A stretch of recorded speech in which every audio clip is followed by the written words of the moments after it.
ouvrir cette séance sur le froid.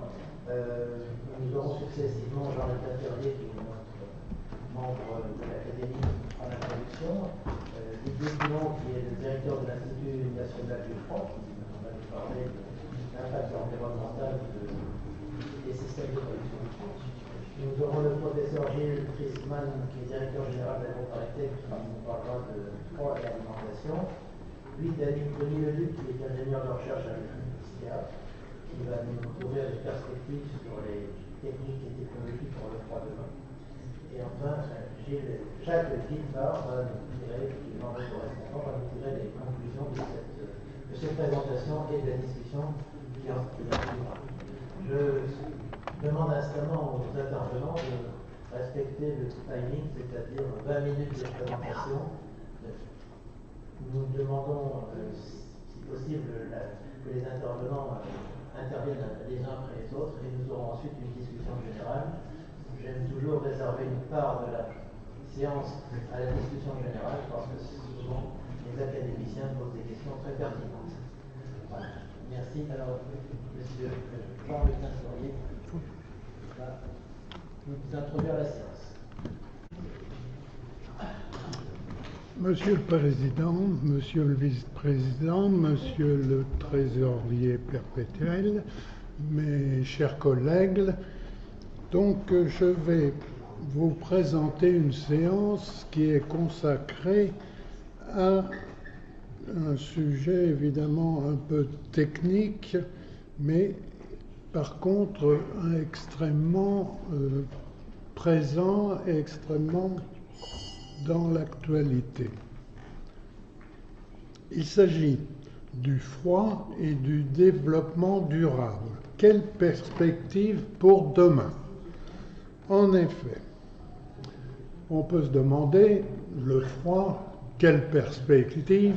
Il y en a évidemment. Le froid, c'est quelque chose qui est extrêmement répandu, qui est de la vie générale destiné à s'accroître de façon très importante, et pourtant, des questions se posent nettement sur les perspectives de son avenir. En effet,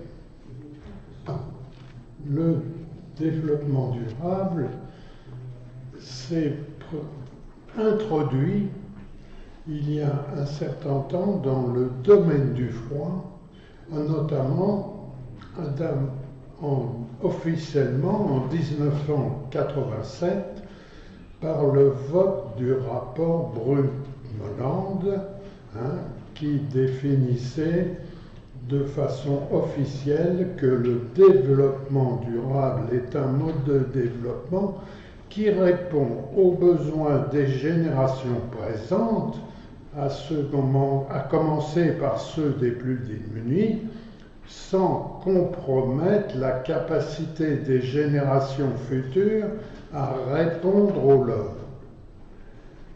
Ce concept, qui a été ensuite pris en compte au niveau des acteurs de la vie économique, entreprises, pouvoirs publics, organisations professionnelles et syndicales, associations, et dans le domaine du froid, cette forme d'organisation s'est imposée rapidement du fait des conséquences majeures de la production du froid artificiel sur l'environnement. C'est pour cette raison que l'introduction du développement durable dans la gouvernance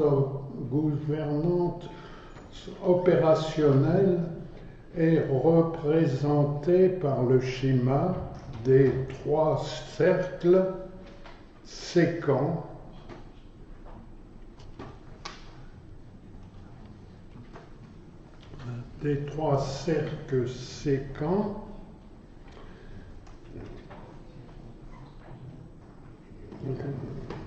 qui est représenté sur la figure qui est là. Le développement durable est représenté par la surface commune à ces trois cercles. Vous avez un cercle qui représente l'efficacité économique nécessaire pour le développement de la production, un cercle qui représente la responsabilité sociale des opérateurs, entreprises ou pouvoir public d'ailleurs, et un cercle qui représente la responsabilité environnementale. Et là, le développement durable, c'est la partie commune qui doit être respectée dans le développement de ce secteur. Donc, signifie pour le développement durable que le gouvernement des entreprises comme celui de la profession doit se faire en respectant un équilibre entre ces trois grandes tendances que sont l'efficacité économique, la responsabilité sociale et la responsabilité environnementale.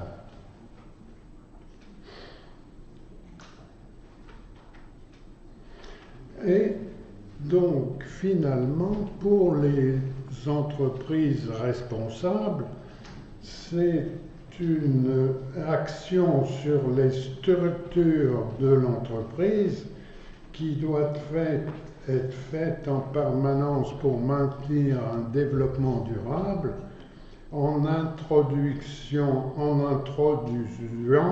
un service écologique qui permet de guider la pérennité de l'entreprise.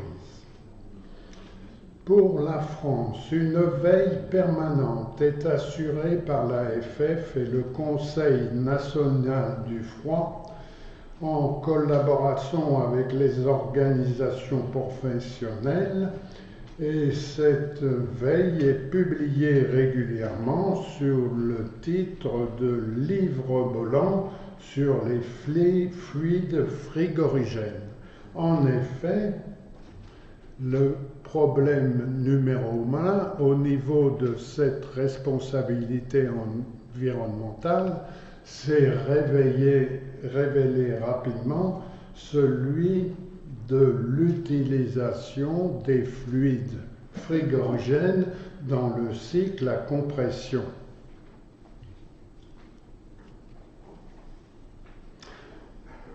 Dans ce cadre de cette contrainte environnementale, l'exposé de Didier Coulon qui va venir est au cœur de l'évolution de cette question, lui qui dirige l'Institut international du froid. On comprend d'autre part que ces changements importants dans le fonctionnement des entreprises se répercutent sur la mise à jour des compétences du personnel. C'est le volet social du développement durable qui trouve ici toute son utilité.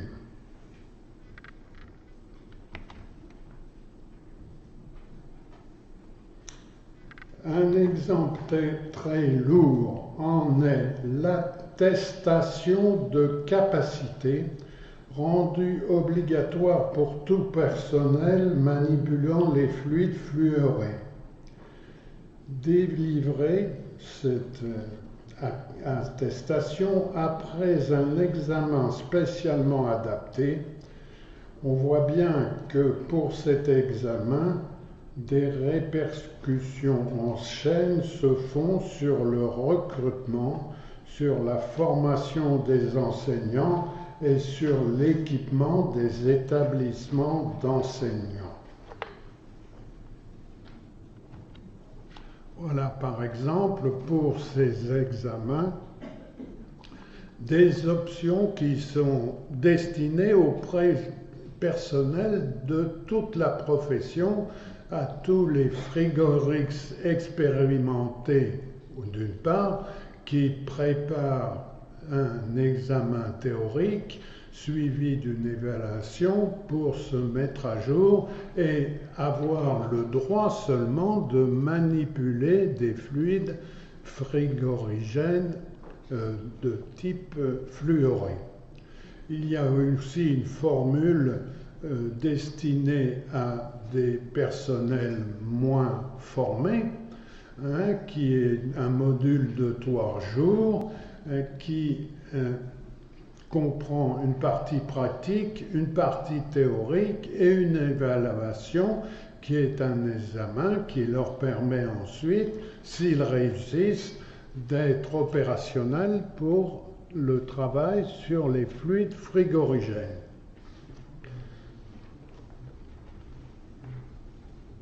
Donc voilà l'exemple d'une conséquence parmi d'autres de l'organisation de la formation sur les manipulations de fluides conformément à la responsabilité environnementale du secteur. Cette obligation, d'ailleurs, a été rendue obligatoire par le gouvernement.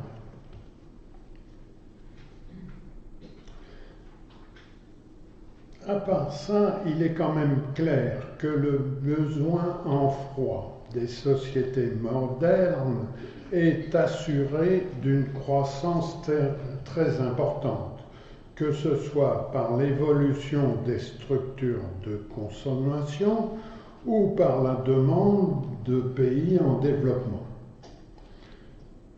La réglementation sanitaire alimentaire entérine cette réalité en fixant pour de nombreux produits les seuils de température admissibles, en fixant notamment les règles de la chaîne du froid ou les zones des réfrigérateurs ménagers. Dans quelles conditions ces aspirations seront-elles satisfaites?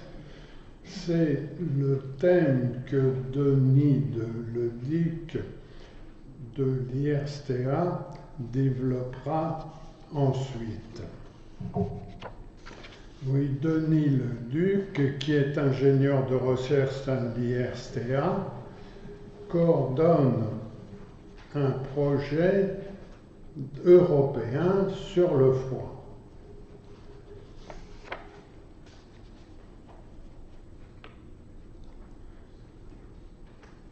Il y a également une raison essentielle de l'attrait du froid pour les consommateurs, c'est que les technologies frigorifiques sont considérées comme neutres ou comme même favorables à la qualité gustative des aliments.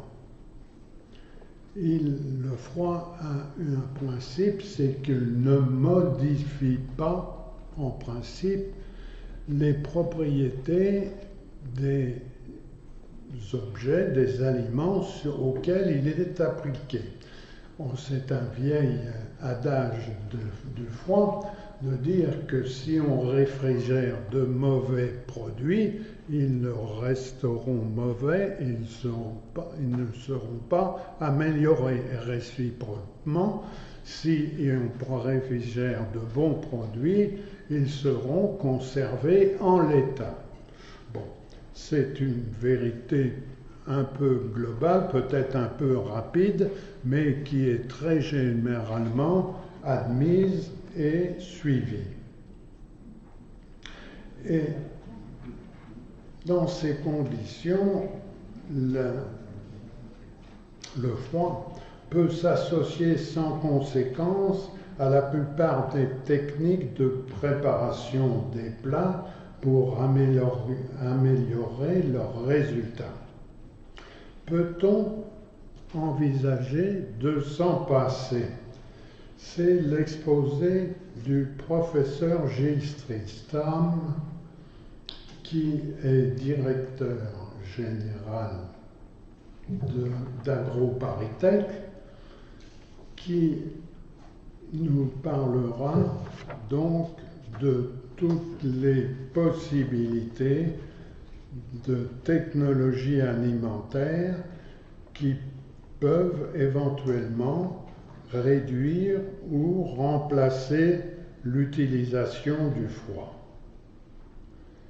Donc, nous aurons ces exposés successivement, et ensuite, à la fin, c'est Jacques Guipard, qui est donc membre correspondant de l'Académie, qui dirige une unité froid du CMACLEF, anciennement, et qui est président de la section biologie et alimentation de l'IF.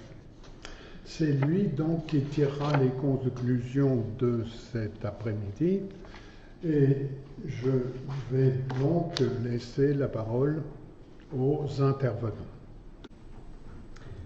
Bien, merci de cette introduction. Donc, pour ma part, je vais me centrer, comme cela a été dit, sur l'impact environnemental des systèmes de production de froid. Alors, d'abord, je vais vous présenter brièvement l'Institut national du froid, parce que tout le monde n'est pas censé le connaître, malheureusement. Ensuite, vous expliquer, de mon point de vue, donc, pourquoi nous avons des besoins croissants en froid. D'abord parce que le froid est nécessaire partout et que nous avons des enjeux de développement très importants, notamment dans les pays en développement. Ensuite, j'essaie de présenter les techniques de froid et les conséquences environnementales. Alors, je ne m'attarderai pas trop sur les techniques de froid, puisque Denis Leduc en parlera tout à l'heure, mais insister sur le cycle à compression de vapeur et ensuite sur l'impact des fuites de frigorigènes, puisque c'est aujourd'hui, et Monsieur le Naturier vous l'a dit tout à l'heure, le principal souci que nous avons, même si le souci énergétique est important. Et ensuite, je vous présenterai les évolutions réglementaires en cours au niveau international, européen, nationaux, avec les sujets internationaux, les discussions en Europe, puisque c'était vraiment un sujet de tout à fait grande actualité aujourd'hui. Et enfin, une conclusion sur l'urgence scientifique, économique et réglementaire.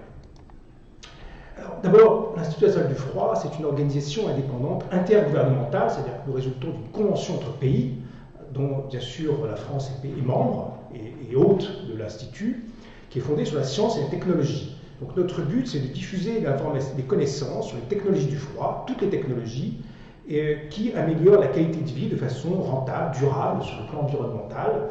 Donc là, vous avez une liste des principales utilisations du froid, et j'y reviendrai. La qualité, la sécurité des produits alimentaires, de la fourche à la fourchette, le confort dans les immeubles résidentiels et commerciaux, les produits et services de santé, la technologie de très basse température et la technologie de liquéfaction des gaz, l'efficacité énergétique, et l'utilisation de frigorigènes qui n'appauvrissent pas l'ozone et ont un faible impact sur le réchauffement planétaire. Donc voilà notre mission. Brièvement, donc, nous avons 60 pays membres de tous les continents, à la fois des pays développés, des pays en développement. Nous avons environ 500 experts dans le monde entier, 600 membres collectifs individuels, qui sont d'entreprises privées diverses, des consultants, des universités, des centres de recherche, des étudiants. Donc nous sommes plus que centenaires. Notre siège est à Paris. Nous avons un portail du froid, donc vous trouvez toutes les informations a priori sélectionnées de façon, je l'espère, utile pour tout le monde pour savoir ce qui se passe dans le froid. Nous avons des revues, dont la revue scientifique, Revue internationale du froid, qui est la revue la plus reconnue en termes de facteurs d'impact dans ce domaine. Nous éditons des livres, des guides, des cours, dictionnaires, nous organisons des conférences. Nous publions des notes d'information pour les décideurs, notamment les gouvernements. Nous publions également des communiqués dans les conférences internationales du Programme des Nations Unies pour l'environnement, de la FAO.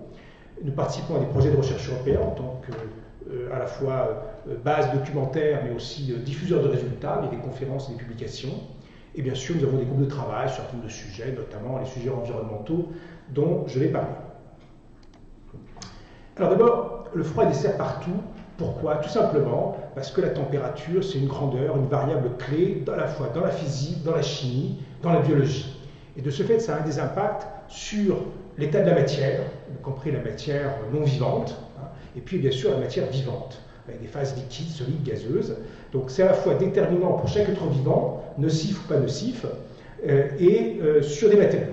Donc vous allez voir tout à l'heure une liste non exhaustive des applications du froid, parce que même si vous êtes spécialisé dans le domaine plutôt de l'agriculture et de l'alimentation, il est important de se rendre compte que les problèmes que je vais évoquer sur l'environnement doivent prendre en compte l'ensemble des utilisations du froid. Alors, le froid a une longue histoire. Il y avait d'abord le froid naturel avec des glaciaires depuis des millénaires, donc on utilise le froid. Et le froid artificiel, lui, n'est apparu qu'au XIXe siècle. Mais maintenant, vous voyez une liste assez, donc encore une fois non exhaustive, d'abord en matière de cryogénie, c'est-à-dire des très basses températures. C'est utilisé dans le raffinage pétrolier, dans les aciéries, dans l'industrie spatiale, la fusion nucléaire, vous voyez, donc l'industrie traditionnelle, l'industrie les plus en pointe. Dans les médicaments et produits de santé, donc la cryochirurgie, une technique de pointe dans la matière de chirurgie, l'anesthésie, les scanners aussi, c'est des appareils qui utilisent le froid, les vaccins ont besoin d'être conservés au froid, c'est d'autres médicaments. Le conditionnement d'air, c'est la climatisation pour les logements, les bureaux, les véhicules, les centres de données, pour également toute une série d'opérations délicates comme dans la biotechnologie ou les nanotechnologies. Bien sûr, tout le secteur de l'industrie alimentaire et chaîne du froid, mais que j'ai mis exprès pas en évidence pour bien montrer que ce n'est qu'une des utilisations, même si c'est aujourd'hui la première, c'est-à-dire le stockage, transport, commercialisation. Tout le secteur énergétique, les pompes à chaleur, le gaz naturel liquéfié, l'hydrogène liquéfié, dont on parle maintenant comme énergie du futur éventuel, en matière d'environnement, capture, stockage du CO2, des banques de gènes, évidemment besoin de froid, travaux publics pour congeler les sols, pour faire certains travaux, les loisirs, bien sûr, le ski, etc. Les enjeux de développement. Alors, quelques chiffres clés, je ne vais pas essayer d'être aller trop en détail, mais juste quand même quelques chiffres pour vous montrer l'importance du froid. D'abord, donc, le froid, c'est nécessaire pour la santé. Il y a environ, aux États-Unis, 1600 morts par an, selon une étude relativement récente, d'usopathogènes au moins partiellement associés à un mauvais contrôle des températures. Évidemment, les États-Unis, ce n'est pas le pire des pays. Vous avez toujours aux États-Unis, je prends des exemples de pays a priori considérés comme développés. Un rapport de l'Organisation mondiale de la santé montre que le froid et une meilleure hygiène ont réduit les cancers de l'estomac, donc vous voyez, de près de 90% depuis 1930. Toujours la même organisation estime qu'il y a près de 3 millions de morts par an liés en partie, bien sûr, au moins au froid. Il y a un accroissement de la population mondiale. Récemment, on a vu les chiffres, donc près de 10 milliards de personnes prévues en 2050-2100, essentiellement en Afrique et en Asie du Sud. Et parmi ces personnes, de plus en plus de personnes dans les pays, dans les villes. Donc actuellement, dans de 50%, donc on prévoit en 2050 70% des personnes dans les villes. Évidemment, tout ça dû à l'accroissement de ce qui se passe dans les pays en développement. Et donc forcément, du fait que les gens vivent en zone urbaine, il y aura une croissance des besoins en chaîne du froid, à la fois pour des questions logistiques, et puis aussi parce que les gens prennent de plus en plus pour modèle le modèle occidental, même s'il a évidemment certains défauts. 1 milliard, actuellement, est plutôt de l'ordre de 850 millions de personnes sous-alimentées, dans les derniers chiffres. Il faut savoir que vous avez des pertes alimentaires très importantes, 23% de pertes de nourriture dues au manque de froid. Donc je ne parle pas des pertes dues sur des aliments qui ne sont pas subis de froid, 23% dans les pays en développement, versus 9% dans les pays développés. Donc vous voyez le gap, et le fait qu'on pourrait faire quelque chose de beaucoup mieux. Et là-dedans, je ne parle pas de la perte chez les consommateurs, de gaspillage. Quelques chiffres. Je ne vais pas tout détailler, mais je crois que ce qu'il faut se rendre compte, c'est qu'en particulier, vous avez des facteurs de 1 à 10 à peu près, si vous voulez, entre pays développés et pays en développement, en matière, par exemple, de nombre de réfrigérateurs domestiques, en matière de volume d'entreposage. Vous avez un chiffre plutôt de 1 à 3, si vous voulez, en matière de perte de denrées périssables par l'application du froid. Donc là encore, sans compter le gaspillage du consommateur. Et vous avez bien sûr des variations de type de denrées par type de denrées. Le pire, ce n'est pas forcément la viande ou le lait, c'est aussi regarder les fruits et légumes, donc des pertes dans les pays en développement de l'ordre de 40%. Quand je dis pays en développement, c'est y compris les pays comme l'Inde. Ce n'est pas forcément le pays le plus arriéré qui soit. Alors, je veux insister aussi sur le fait que le besoin vital du froid n'est pas dû qu'à son rôle dans l'alimentation. Il y a des applications en santé, je l'ai dit, même ici en France, par exemple, lorsqu'il y a eu le plan canicule en 2003, la première réaction qu'on a eue, c'est de faire de la climatisation, même si certains considèrent ça comme du luxe, dans les maisons de retraite. Et je voudrais vous donner une étude tout à fait récente du Massachusetts Institute of Technology de 2013, sur lequel la mortalité durant les jours chauds, température supérieure à 32 degrés, a décru de 80% entre la période 1900-1959 et 1960-2004 aux États-Unis.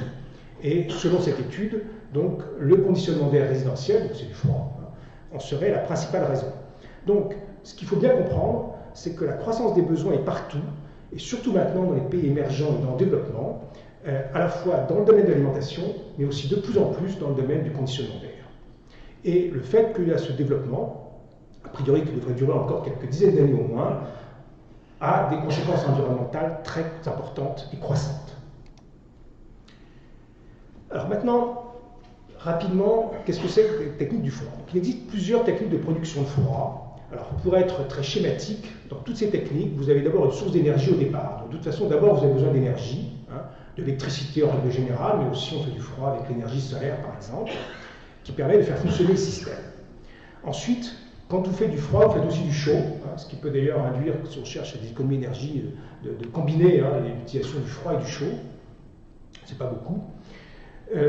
Vous avez donc après, alors vous avez des actions techniques, Denis Leduc, je pense, en parlera, absorption, adsorption, froid magnétique, et on travaille sur ces domaines-là au sein de l'Institut national du froid. Mais ce qui domine très largement aujourd'hui et qui dominera encore pendant très longtemps, c'est le cycle à compression de vapeur avec compression d'étang d'un fluide et un changement de phase vapeur-liquide. Alors, je vais vous montrer un petit schéma, donc je remercie Jacques de l'avoir passé, j'espère assez pédagogique, qui permet de voir en gros quel est le principe général d'une machine à compression de vapeur. D'un côté, vous avez une source froide, avec un milieu à refroidir, de l'autre une source chaude, un milieu qui se réchauffe, et au milieu, vous avez un fluide frigorigène, donc sous forme liquide en partie, sous forme de vapeur dans l'autre partie, avec 4 éléments clés, qui sont le compresseur, où la pression et la température du fluide gazeux augmentent, le condenseur, où le gaz, en se condensant, cède sa chaleur, le détendeur, où la pression du fluide diminue, et l'évaporateur, où le fluide s'évapore en absorbant de la chaleur. Donc vous avez tout un cycle qui produit du froid d'un côté et du chaud de l'autre. Mais pour faire fonctionner ce cycle, vous avez donc un fluide frigorigène qui circule dans tous ces appareils et dans toutes les conduites entre ces appareils. Alors, le premier problème environnemental. Alors, je vais être un peu court sur ce sujet-là, mais c'est un problème clé. Tout le monde n'en parle pas, et à notre avis, pas assez, et donc on se bat pour qu'on en parle un peu plus. Le froid, c'est essentiellement d'abord un problème de consommation d'électricité. On consomme dans le monde environ 15% de l'électricité mondiale pour le froid. Quand je dis le froid, c'est à la fois l'alimentation, en gros pour moitié, et le reste, c'est beaucoup de conditionnement d'air, et puis toutes les autres utilisations. Et dans certains pays, par exemple dans le Golfe, aux États-Unis, c'est plus de 20% à cause du conditionnement d'air. Dans les pays européens, c'est plutôt de entre 15 et 20%. Donc, parce qu'on utilise de l'électricité, forcément, on participe à l'effet de serre. Donc, la France étant un cas évidemment un peu particulier à cause du nucléaire, en règle générale, on participe à l'effet de serre parce que l'électricité provient de carburants fossiles en majorité. Et donc, vous avez des objectifs européens, nationaux, en matière d'efficacité énergétique. Donc, on fait de la labellisation d'équipements, par exemple les frigos, bon, bien sûr, vous avez la labellisation, des frigos plus ou moins consommateurs d'énergie. Au niveau des bâtiments, vous devez savoir qu'on essaie de développer des bâtiments de haute qualité environnementale. Et le froid n'est qu'une partie, bien sûr, une petite partie, mais une partie significative du système. Et donc, on essaie de raisonner en termes d'impact environnemental global. Alors, TWI, LCCP, donc c'est le cycle de vie, on travaille sur ces sujets. Alors, il y a l'aspect environnemental, du fait qu'on utilise beaucoup d'électricité. Il y a aussi le prix de l'électricité, donc c'est un problème économique. Le prix de l'électricité a tendance à croître partout dans le monde. Et puis parce qu'il y a un manque d'infrastructures énergétiques aussi dans de nombreux pays. Et donc, évidemment, plus on a besoin de froid, plus on consomme d'électricité, et donc plus ça pose des problèmes d'infrastructure avec des coupures. Parfois, vous avez pu voir ça dans la presse, y compris dans des pays, des régions comme la Californie. Mais c'est pire, bien sûr, en Inde ou ailleurs. Donc, évidemment, il faut travailler sur l'efficacité des systèmes de froid et des systèmes intégrés. Donc, le froid n'étant qu'une partie d'un système, un bâtiment par exemple, un véhicule, donc c'est une partie d'un système. On travaille aussi dans des sujets comme les pompes à chaleur aussi, vous voyez, donc on doit intégrer l'ensemble du système, pas seulement, bien sûr, mais c'est important, l'efficacité des composants d'un système frigorifique. Et alors, ça fait le lien avec la suite. L'efficacité énergétique varie selon le frigorigène utilisé et son application. Donc on ne peut pas faire l'un sans l'autre, s'occuper d'un sujet sans s'occuper de l'autre. Alors le problème du frigorigène. Le but d'un frigorigène, c'est d'abord d'accéder à la plage de température recherchée avec une bonne efficacité énergétique, une capacité frigorifique suffisante, en tenant compte du milieu extérieur. Un frigorigène donc adapté ou non à une application donnée, dans des conditions données, température extérieure notamment, et autres éléments comme l'huile du système. Évidemment, présenter de bonnes garanties en matière de stabilité du fluide, hein, donc le produit chimique reste le même, en matière de toxicité, d'inflammabilité, de corrosion, pour de bonnes manipulations. On va voir les conséquences que ça a sur les différents types de frigorigènes utilisés, et puis bien sûr le coût et la disponibilité du fluide. Alors, le problème, c'est qu'il y a des fuites dans un système, hein, donc parce qu'il y a des joints, plus vous avez des conduites un peu longues, plus vous avez des problèmes de fuite, parce qu'il y a des erreurs dans la maintenance du système, dans la fin de vie des équipements, c'est-à-dire des équipements qui vont en décharge, évidemment, on ne contrôle plus les émissions qui peuvent y avoir, et ça peut atteindre l'ordre de, ça peut être très négligeable, hein, dans le frigo domestique c'est négligeable, sauf si on l'abandonne en fin de vie, mais ça peut aller jusqu'à 15 à 20% de pertes par an et par charge initiale. Et ces fuites ont un impact sur l'environnement. Alors, historiquement, donc après avoir essayé toute une série de fluides différents, on s'est centré essentiellement depuis les années 1930 sur d'abord les chlorofluorocarbures, les CFC, qui contiennent du chlore, du fluor, du carbone. Ensuite, la génération suivante, c'était les HCFC, donc qui contiennent la même chose, plus de l'hydrogène. Et ensuite, maintenant, vers les HFC, hydrofluorocarbures, donc qui ont supprimé le chlore à cause des problèmes de la couche d'ozone. Donc, brièvement, sur la couche d'ozone stratosphérique, on a observé un trou dans la couche d'ozone stratosphérique, donc essentiellement sur le pôle sud. Et donc vous avez une image ici de 1974 qui a été la première observation du trou. Ça a amené donc à essayer de supprimer les produits incriminés, qui étaient notamment les produits chlorés, les CFC, HCFC, dont j'ai parlé tout à l'heure, qui étaient présents essentiellement dans les frigorigènes et mousses isolantes, et puis des bromures. Donc, il y a un protocole de Montréal qui a été signé donc, en 1987 et qui progressivement interdit ces fluides avec des échéances différentes entre les pays industrialisés et les pays développés, en développement, en gros 10 ans de plus. On octroie 10 ans de plus aux pays en développement pour s'adapter, on leur donne de l'argent aussi d'ailleurs pour s'adapter. En sachant que ce sont des limites, rien n'empêche de faire mieux, et d'ailleurs la France et l'Europe ont toujours été en pointe par rapport à ça, et donc on fait mieux que les obligations réglementaires internationales. Le froid donc, a joué un rôle essentiel dans celui du protocole de Montréal, donc on peut dire qu'aujourd'hui c'est un protocole qui marche, la couche d'ozone va se rétablir dans les années 2060-2075, le processus est en marche, comme tout système climatique ça prend du temps, mais c'est en marche, et donc vous voyez l'impact à cause du problème du chlore dans la stratosphère. Donc voilà, si vous voulez, ce problème-là est en cours de règlement. En revanche, il y a aussi l'impact sur le réchauffement climatique. Et alors là, il faut savoir que le réchauffement climatique est dû à l'émission de gaz à effet de serre, qui ne sont pas seulement le CO2, comme on dit souvent, mais aussi le méthane, le dioxyde d'azote, etc. Et puis les CFC, les HCFC et les HFC. Donc, vous avez un protocole de Kyoto avec des engagements jusqu'en 2012 et un post-Kyoto sur lequel pratiquement plus personne ne s'est engagé en dehors de l'Europe, hein, même l'Australie de toute façon va probablement partir bientôt. Les CFC, HCFC, on a réglé leur cas dans le cadre du protocole de Montréal. Reste les HFC, la dernière génération, qui est couverte en revanche par les engagements sur le changement climatique. Et puis bien sûr, le gaz carbonique, hein, comme je vous l'ai dit, le froid, y compris le conditionnement d'air, donc est un gros consommateur indirect producteur indirect de gaz carbonique. Et ces deux phénomènes, donc couche d'ozone et réchauffement climatique, ne sont pas totalement indépendants. Voilà un tableau. Alors pour essayer de résumer, vous avez donc les différentes familles de frigorigènes. Les CFC, c'est les pires, je dirais, de ce point de vue-là, hein, c'est-à-dire qu'ils ont un potentiel d'appauvrissement de l'ozone, PAO, qui est le plus élevé de tous, un potentiel de réchauffement global, donc celui à droite, qui est aussi parmi les plus élevés. Les HCFC, c'est bien mieux déjà, mais les HFC, c'est pas tellement mieux que les HCFC. On a remplacé les HCFC par les HFC parce qu'on voulait respecter le protocole de Montréal, mais finalement, d'un point de vue environnemental, honnêtement, c'est pas forcément une réussite. Et c'est ça le problème. Alors, quand j'ai mis autre, tout à fait en bas, vous voyez qu'il y en a quand même certains qui sont pas trop mauvais. Et donc, une des actions possibles, c'est de remplacer ceux qui ont un fort potentiel de changement climatique par ceux qui ont un peu plus faible. Et puis, vous avez des frigorigènes naturels, des hydrocarbures, de l'ammoniac, du CO2, de l'air, de l'eau, etc., qui ont un impact négligeable. Oh, je vais essayer d'aller plus vite. Bon, donc, les CFC, HCFC sont principalement remplacés par les HFC, des mélanges HCFC, HFC hydrocarbures qui ont en général un potentiel d'achèvement global élevé. Et donc, vous voyez les courbes, donc les HFC sont en train de croître, et sur les projections, ils vont croître de plus en plus et remplacer les autres. Et donc là, vous voyez qu'effectivement, c'est essentiellement le conditionnement d'air et le froid qui produisent ces HFC.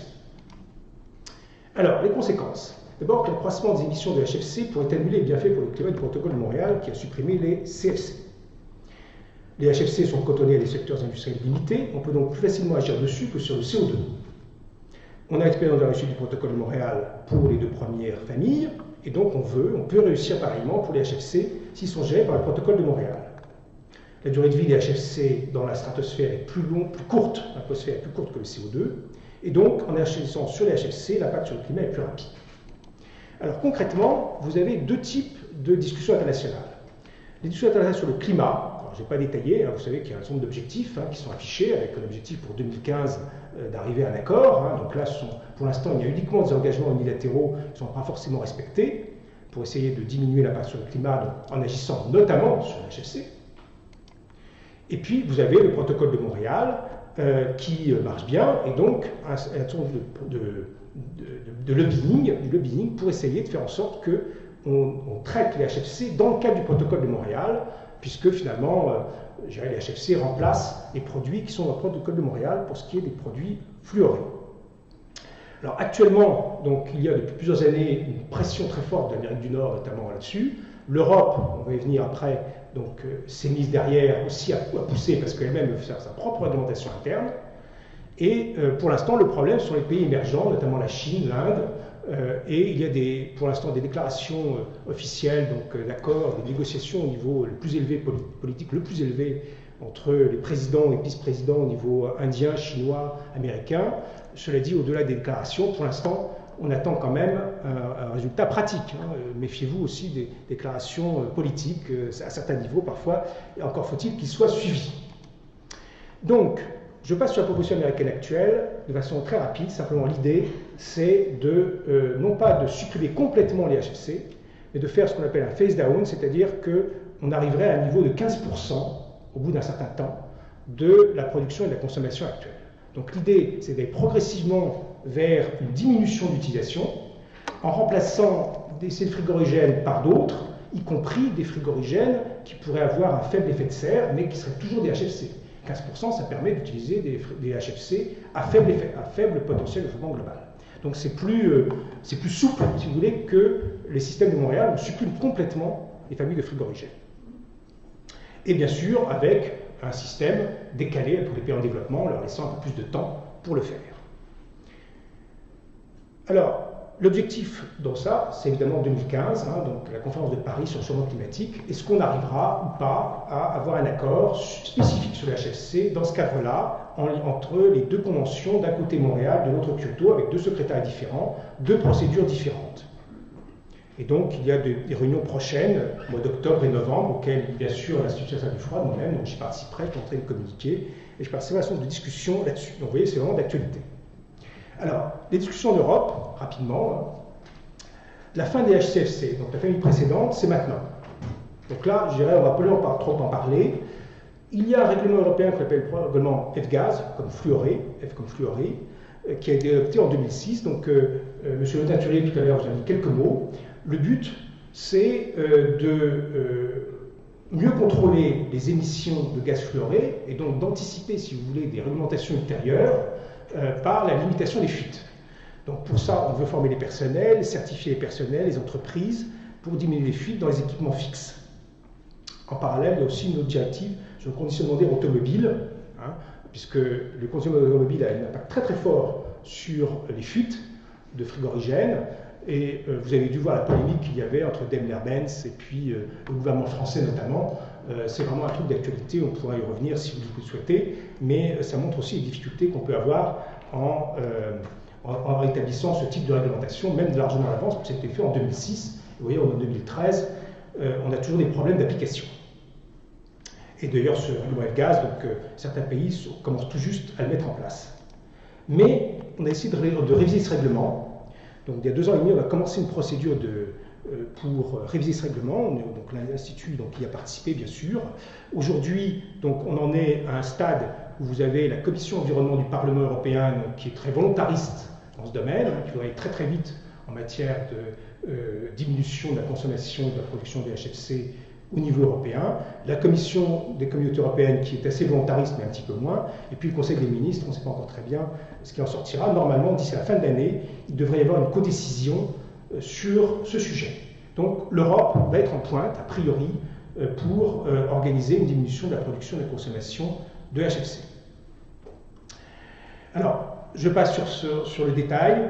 Sachez simplement qu'en gros, l'idée c'est de faire à peu près ce que proposent les Américains, tout en n'appliquant pas ça chez eux, sur le protocole de Montréal pour cette diminution.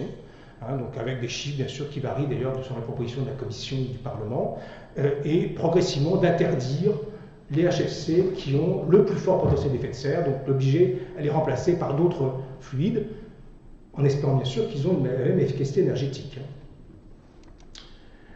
Alors, bien sûr, vous avez des positions variées là-dessus, des entreprises qui sont, je dirais, un peu plus réservées que les ONG, différentes attitudes sur les pays, et puis vous avez aussi des pays qui ont leur propre politique nationale et qui envisagent ou ont déjà des taxes, par exemple, sur les HFC. C'est vrai en Scandinavie, en Autriche, ça vient d'être décidé en Espagne, il y a un projet en France. Nous espérons bien sûr que ce projet ne sera adopté, voire amendé, que lorsqu'une proposition européenne aura été faite, puisqu'il faut quand même, faut voir que le Parlement européen lui-même prévoit sa propre taxe. Donc, problème de coordination aussi entre l'Europe et les pays. En conclusion, des solutions techniques existent pour la plupart des applications, à la fois les frigorigènes naturels, les HFC à faible effet de serre, les technologies sans frigorigène. On peut réduire donc les fuites de frigorigène, réduire la chaleur frigorigène, organiser des frigorisations secondaires. Donc les technologies existent. Mais il faut veiller à l'efficacité énergétique, au coût d'investissement, à la sécurité, puisque certains fluides, ammoniac, hydrocarbures, donc aussi des aspects dangereux, des problèmes de réglementation, d'ailleurs là-dessus, ce qui implique une planification pays par pays, entreprise par entreprise, tenant compte de la durée de vie des équipements, puisque une durée de vie des équipements, en règle générale, c'est de l'ordre de 20 ans, en moyenne. Et puis, donc, il faudrait aussi revoir les réglementations de sécurité, classification de certains fluides en matière d'inflammabilité, donc HFO, R32, cas d'hydrocarbures aux États-Unis. Donc, les États-Unis viennent de bouger dans ce domaine pour être plus souples dans l'utilisation des hydrocarbures. Le cas de l'ammoniac en France, on a changé récemment la réglementation pour là aussi être plus souple par rapport à une réglementation qu'on pouvait considérer comme beaucoup trop dure par rapport en tout cas à ce qui se faisait ailleurs, par rapport aux risques réels qui existent.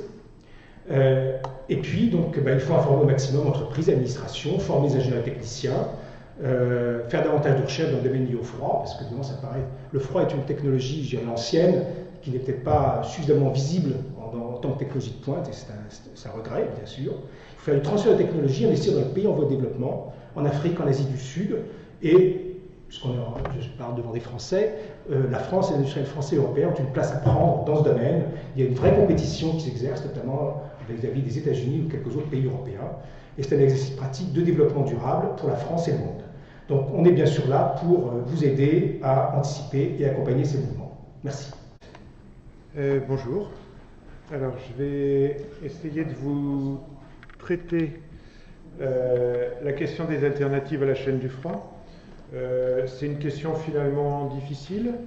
Je ne prétends pas être exhaustif dans l'ensemble de l'exposé que je vais vous faire, mais seulement essayer d'illustrer par quelques éléments les grandes voies qui existent, et puis ensuite dans la discussion on pourra rentrer sur un certain nombre de points de détail qui sont importants. Alors, dès qu'on veut regarder cette question des alternatives et puis de ce qu'apporte la chaîne du froid à ce que sont les aliments et la manière de consommer les aliments aujourd'hui et comment éventuellement on peut évoluer, on peut avoir un regard historique. Donc là, en m'inspirant d'une diapo de Dietrich Knorr qu'il appelle la technologie la colline des technologies, en remontant seulement autour des années 1850, vous voyez apparaître un certain nombre d'événements de découverte ou d'innovation dans l'histoire. J'ai mis en vert celles qui sont liées directement aux questions des technologies du froid. Au passage, un point important, c'est que dans beaucoup de cas, on s'est intéressé aux opérations unitaires, et puis vous voyez que je mets une flèche tout en haut pour dire qu'on va vers l'ingénierie des produits, et donc il y a une combinaison étroite entre la question de la façon dont on va formuler, manipuler le produit, et puis la manière dont la technologie, y compris la technologie de conservation, vont interagir avec le produit en question. Et de ce point de vue-là, on pourrait faire deux exposés très différents. Selon qu'on s'intéresse aux aliments qui ne sont pas déstructurés et dont on a la vision de les conserver en tant que tels dans le temps, et puis ceux qui ont été déstructurés, recomposés et qui sont multiphasiques et qui ont aussi un besoin de conservation. Et ce sont à mon avis deux enjeux extrêmement différents et deux approches très différentes pour essayer de raisonner comment ces technologies s'appliquent bien ou mal. Le deuxième élément important, c'est que dès qu'on veut s'intéresser à la question du froid, il faut se poser la question des propriétés qui sont affectées par les températures basses et les températures négatives. Donc là encore, sans chercher à être exhaustif, j'ai mis quelques propriétés importantes. Donc Didier Coulon en avait listé quelques-unes tout à l'heure sur qu'est-ce que le froid affecte. Dans le domaine des aliments, c'est évident que tout ce qui est lié aux organismes vivants, flore bactérienne, champignons, etc., est un élément intéressant et important, avec la première finalité très forte qui est de consommer de manière retardée un certain nombre d'aliments et donc de repousser dans le temps la capacité de conserver les aliments en question. Et donc le froid a une finalité forte, et si on se dit qu'il y a une alternative, il faut se poser la question comment on trouve une alternative à l'existence de ces organismes vivants et leur lien à des questions de toxicité, mais aussi, il ne faut pas l'oublier, d'altération organoleptique, qui est un élément extrêmement important pour les aliments et leur consommation, et puis évidemment les effets pathogènes et autres. Il y a aussi des mécanismes réactionnels qui sont au moins ralentis, voire inhibés, par l'utilisation de températures basses ou négatives. J'ai mis quelques exemples avec les enzymes ou l'oxydation à partir du moment où on se retrouve dans un milieu soit appauvri en oxygène à température réduite et donc à réactivité réduite. On a une thermodynamique qui devient différente et des mécanismes réactionnels qui deviennent également différents. Il y a un troisième grand domaine que j'ai volontairement agrégé en disant conférer des propriétés spécifiques, parce qu'il ne faut pas oublier que le froid ne sert pas que à conserver les aliments, il sert aussi à transformer les aliments et il apporte un certain nombre d'éléments de cette transformation. Évidemment, l'enjeu énergétique et durable n'est pas le même puisqu'on fait la transformation ponctuellement en utilisant le froid et ensuite on peut éventuellement conserver à température ambiante les produits. Donc c'est deux axes complètement différents avec un impact durable qui n'est pas du tout le même. Je reviendrai tout à l'heure sur les différents éléments qui sont marqués, en quoi c'est un problème thermodynamique, en quoi c'est un acteur technologique et peut-être un des éléments de conclusion, c'est que je pense qu'il existe par le froid des mécanismes de transformation qui sont constatés mais qui ne sont pas du tout élucidés et qui ont aujourd'hui un spectre d'application potentielle pour les aliments qui est beaucoup plus grand que ce que l'on veut faire. Une autre remarque avant de rentrer sur un descriptif de quelques alternatives à l'utilisation du froid, on ne peut pas parler du froid sans parler de la nature physique du produit. Selon que vous avez un produit solide, un liquide, un semi-liquide, un produit composite, la manière de décliner la réponse et la façon dont on va aborder la réponse n'est évidemment pas du tout la même. Donc il faut se méfier de tout discours générique qui dirait qu'on a une capacité avec telle ou telle technologie à se passer d'une étape de la chaîne du froid. Donc la question que Jacques Guilpart m'avait posée, c'est peut-on se passer de la chaîne du froid ? On va essayer de regarder quelques éléments, mais j'ai rajouté un bout de phrase en pensant que la cohérence de substitution, si elle est motivée par la durabilité, ne doit pas proposer une solution moins durable. Si j'utilise un vecteur énergétique pour faire la transformation fortement consommateur d'énergie, il faut le mettre en regard de la consommation d'énergie à température basse ou négative, sinon on est sur un bilan global qui serait moins bon. Et quand je dis énergie, je pourrais dire aussi tous les facteurs d'effluent, on vient de le voir sur les fluides cryeux et autres, donc il faut faire attention. Alors une première manière de regarder, j'ai mis en rouge un certain nombre de technologies qui sont de fait depuis très longtemps des alternatives à l'utilisation du froid. On les connaît bien, je vais enfoncer beaucoup de portes ouvertes. Je vais simplement tout à l'heure essayer de réunir ça sur trois grandes directions et le message peut-être le plus important qui viendra dans la suite. Je me suis arrêté dans les années 2000.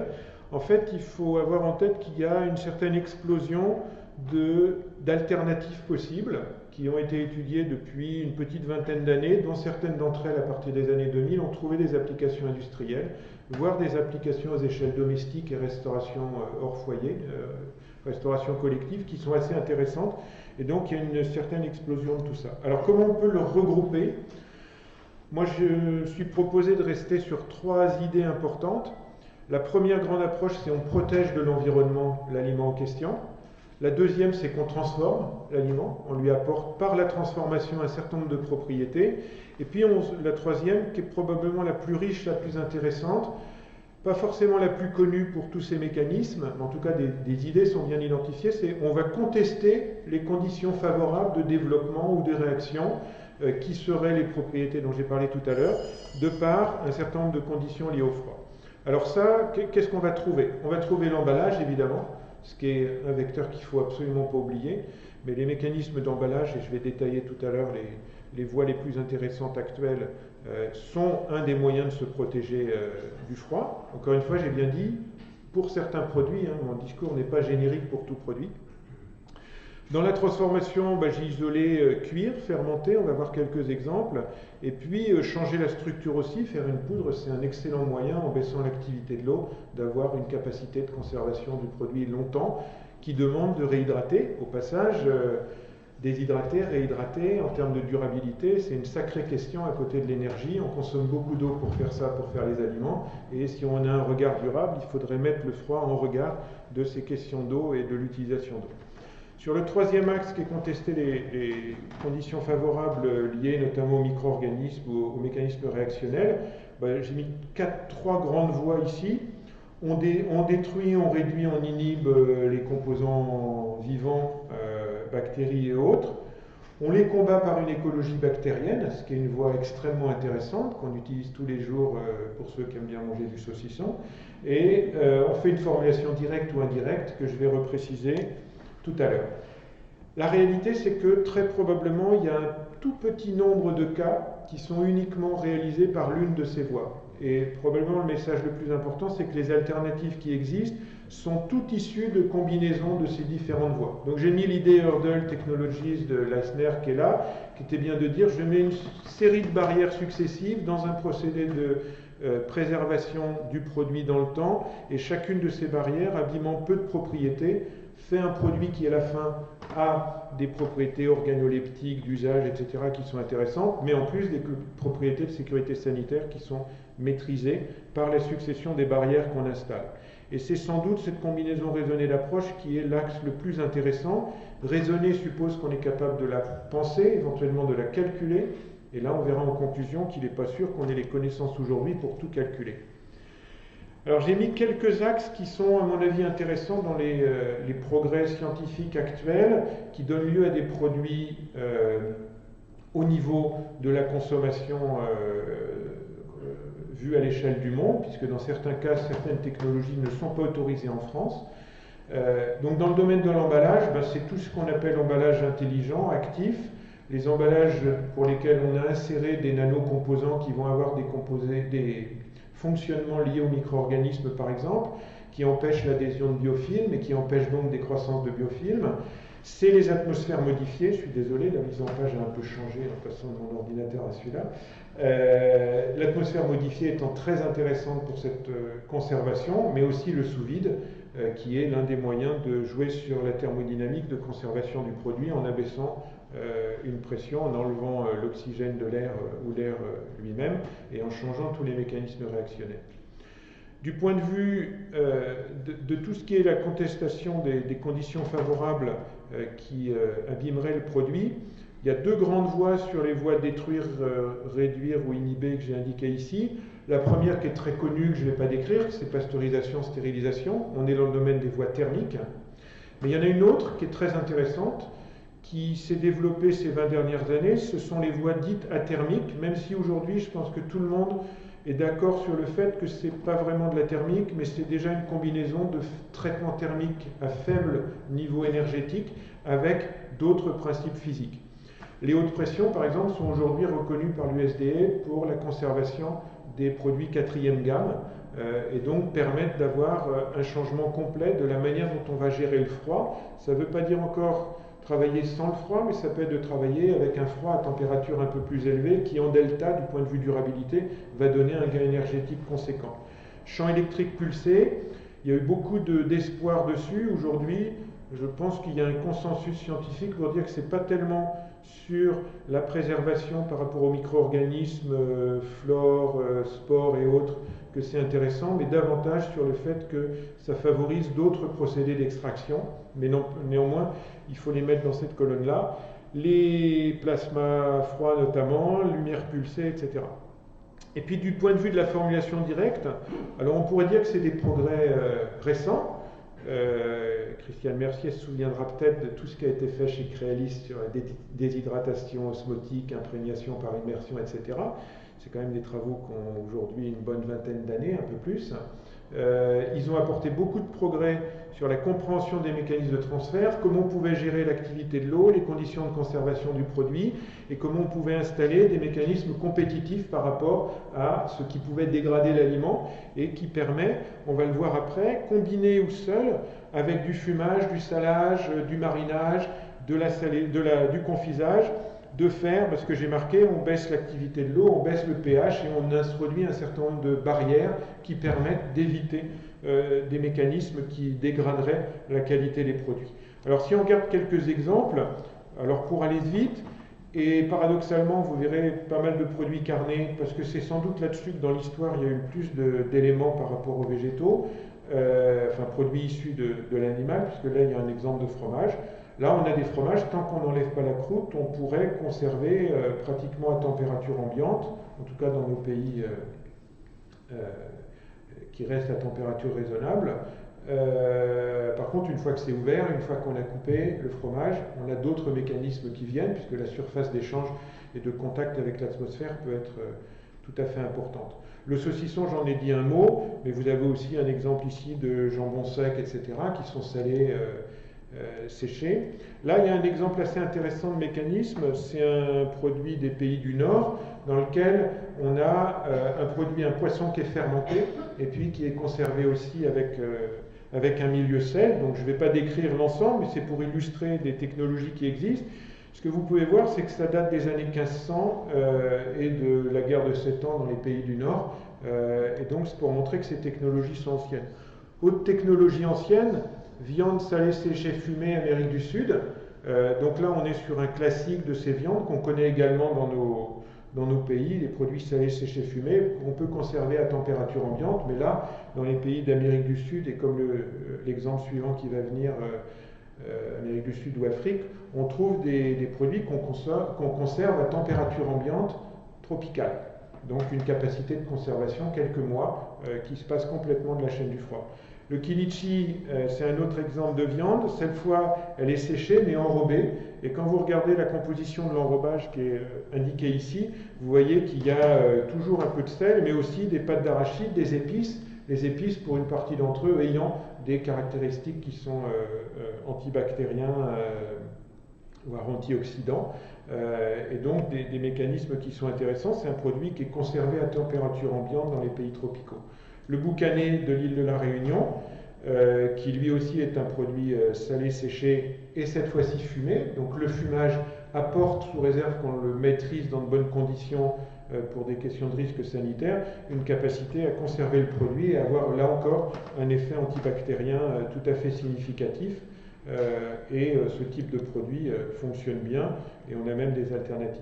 Et puis là, j'ai remis un exemple de poisson séché fermenté. Donc ça, c'est le Mali, c'est un exemple tilapia, je crois. Mais il y a des tas d'autres exemples où les produits sont utilisés comme ça et séchés à température sous rayonnement solaire et avec une étape de fermentation qui contribue beaucoup à la fois à la texture du produit et puis aux capacités de conservation. Alors si on se dit et qu'on essaie de faire un petit peu de science et de technologie autour de ça, en fait, le premier élément, c'est comprendre quelle est la physique et la chimie qui est mise en œuvre au niveau de ces procédés qui peuvent se passer du froid, et puis d'essayer donc de reproduire tout ce que le froid apporte en caractéristiques de préservation. Donc le premier élément, tout ça, c'est d'abord de la thermodynamique. La thermodynamique, je rappelle, j'ai mis un triplet, c'est une température, une pression et une ou des concentrations. Et donc le premier élément, c'est que là on parle de l'aliment, plus de la thermodynamique comme on l'a vu tout à l'heure ou comme on le verra je pense avec l'exposé de Denis Leduc, qui est lié à tout le mécanisme qui apporte le froid, la thermo du produit. Et donc la thermodynamique des composants du produit. Et l'une des forces, c'est de savoir raisonner comment ces différentes thermodynamiques vont cohabiter ensemble et vont permettre la conservation et l'établissement de propriétés. Donc on voit bien que dès qu'on baisse une pression, dès qu'on change une température, on joue sur cette thermodynamique.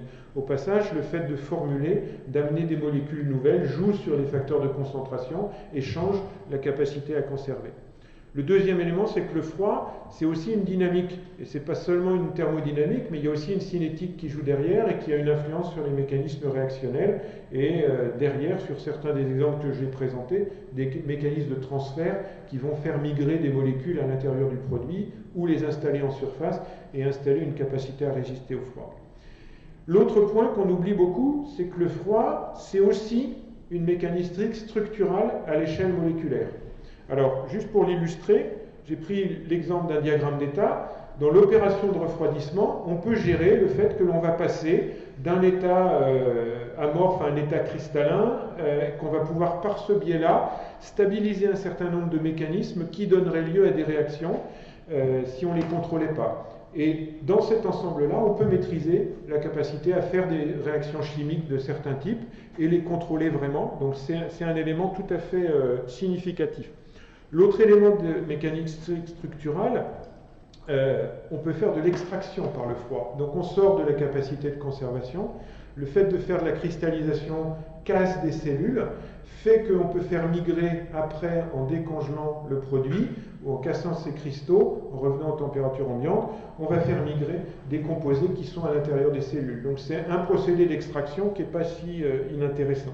Et puis je vous rappelle que les propriétés de beaucoup des matières grasses fonctionnent par le biais d'opérations, de cycles qui font des montées en température et des cycles de refroidissement, donc qui descendent à des températures éventuellement basses et qui font que les propriétés physiques de ces matières grasses changent. C'est comme ça qu'on fait les saucisses de volaille stables à température ambiante, alors qu'autrement la graisse de volaille n'est pas solide à température ambiante. Mais on est capable de modifier ces propriétés. Donc on a des propriétés qui sont apportées par le froid, qui ne sont pas faciles à reproduire autrement. Il y a une vraie question pour la recherche, si on veut aller un peu plus loin, c'est qu'aujourd'hui on travaille essentiellement à des approches physiques très macroscopiques, et on peut se demander si aller regarder aux échelles moléculaires, voire plus bas, les mécanismes ne présenteraient pas des intérêts. Il y a très peu de travaux sur ces aspects-là, mais c'est une voie intéressante. Et puis, je voulais dire un mot quand même sur les questions de comment on apporte le froid. Donc, il y a un froid mécanique, il y a un froid cryogénique, et puis j'ai distingué le froid par immersion, puisque dans ce cas-là, ça a été assez bien montré. Selon la formulation des milieux dans lesquels on immerge, on peut faire migrer des molécules qui permettent de contrôler les fronts de congélation dans un produit et avoir un effet très intéressant. Entre froid mécanique et froid cryogénique, il y a certains végétaux pour lesquels, si on passe par l'une voie ou par l'autre, on va avoir des propriétés finales très différentes. Par exemple, on peut désamériser un certain nombre de produits et enlever des composés organoleptiques néfastes si on fait un froid cryogénique, alors qu'on n'y arrive pas si on fait un froid mécanique. Donc c'est des mécanismes pas forcément bien élucidés, mais utilisés aujourd'hui dans des usines qui font de ces transformations. Voilà, donc j'arrive à la conclusion dans les temps. Il y a beaucoup de connaissances, il y a beaucoup de mécanismes utilisables pour faire ces alternatives. J'ai dit tout à l'heure faire très attention à la nature des produits, parce qu'il ne faut jamais oublier que ce que l'on veut faire en termes de conservation doit être consolidé avec ce que l'on veut faire en termes organoleptiques, nutritionnels, praticité du produit, etc. Donc c'est toujours une combinaison. La réingénierie de procédés de produits, elle peut être mise en œuvre, mais il y a deux grandes conditions. Il faut que les outils dédiés à ces questions soient établis. Donc aujourd'hui, beaucoup des outils de calcul qui vont passer par l'ordinateur, on ne les a pas pour une bonne partie des opérations dont j'ai parlé, donc on n'a pas toutes les connaissances et toutes les propriétés. Et puis il y a une question économique réelle. Le sujet, c'est froid et durabilité. Aujourd'hui, vu de la transformation industrielle ou artisanale, le poids de la question de durabilité sur le choix d'une voie technologique est très faible parce qu'il n'y a pas de coût de cette durabilité à part le coût énergétique. Donc tant que les réglementations ou la manière ou la conscience collective ne sera pas plus forte, je ne suis pas absolument convaincu qu'on saura mettre en concurrence des alternatives au froid avec d'autres technologies. Je vous ai dit que la combinaison d'effets et de mécanismes est certainement la voie à privilégier. Elle est compliquée parce que plus on met de mécanismes en œuvre, plus c'est compliqué à calculer. Et puis il y a sûrement une voie où l'usage du froid est aussi un élément technologique qu'il ne faut pas oublier. Moi j'ai en mémoire un produit non alimentaire mais pour lequel on voulait le conserver à température ambiante. Et dans la démarche de recherche, on l'a conservé un moment au froid. Et sans qu'on sache expliquer, on a obtenu la propriété de le conserver à température ambiante parce qu'il y a un changement structural qui se produit au moment de cette conservation qui lui donne cette capacité-là. Ce n'était pas un aliment, on avait d'autres molécules que les aliments qui entraient en jeu, mais il y a certainement des voies très intéressantes qu'on n'explore pas beaucoup aujourd'hui pour lesquelles les températures négatives ont un rôle extrêmement important. Voilà, merci. Bonjour à tous. Question très ambitieuse, quelle technique et technologie pour le froid de demain? Je dis très ambitieux parce que je pense que personne n'est vraiment devin en la matière, il est toujours difficile d'anticiper les évolutions. Ceci dit, on peut quand même regarder un certain nombre de choses. Déjà, quelles sont les attentes au niveau du froid? On en a déjà parlé beaucoup dans les exposés précédents. Quelles sont les évolutions actuelles, les tendances des évolutions actuelles, et quelles sont les principaux travaux de recherche qui se font actuellement dans le froid, ce qui nous donnera certainement une bonne idée des évolutions possibles pour le froid de demain. Je vais commencer d'abord par les attentes. Les attentes, elles sont d'abord fixées par le bilan, c'est-à-dire où on en est. Où on en est, on a une technologie qui est une technologie dont qu'on peut considérer comme une technologie mûre, quelque chose qui fonctionne très bien, qui se fait presque oublier. On utilise du froid dans la journée, des machines frigorifiques, et on y pense très peu finalement, et c'est notamment le cas du réfrigérateur domestique. On a actuellement un réfrigérateur domestique pour 6 habitants, ça donne un peu l'ordre de grandeur de l'importance du froid dans notre vie quotidienne. Et donc c'est une technologie qui est presque oubliée, qui a posé peu de difficultés jusqu'à une époque récente où bien sûr on a eu ce qui a déjà été évoqué, l'impact dû à l'environnement, aux problèmes environnementaux, d'abord le protocole de Montréal, et là l'industrie frigorifique a été touchée vraiment de front par ce problème. On a dû remplacer une grande majorité des fluides, et puis le protocole de Kyoto, tout ce qui est lié à l'effet de serre. La machine frigorifique est très souvent citée comme une machine polluante, en tout cas le fluide qu'il utilise. Et donc les évolutions, on peut bien imaginer qu'elles vont être liées à ces deux problèmes actuels du froid. Donc on peut se poser déjà la question, est-ce que finalement on vit une époque où on va avoir un renversement de la technologie, des nouvelles technologies qui vont apparaître, et une disparition de la technologie qui est la plus utilisée actuellement pour faire du froid, qui est le cycle à compression de vapeur.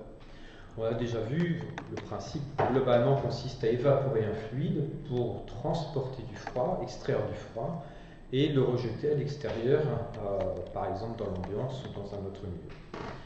Ce cycle à compression de vapeur, pourquoi il est prédominant dans la technologie? Déjà, c'est très proche d'un cycle de Carnot. Le cycle de Carnot est un des cycles les plus efficaces, le plus efficace pour notamment en cycle moteur, mais également en cycle frigorifique.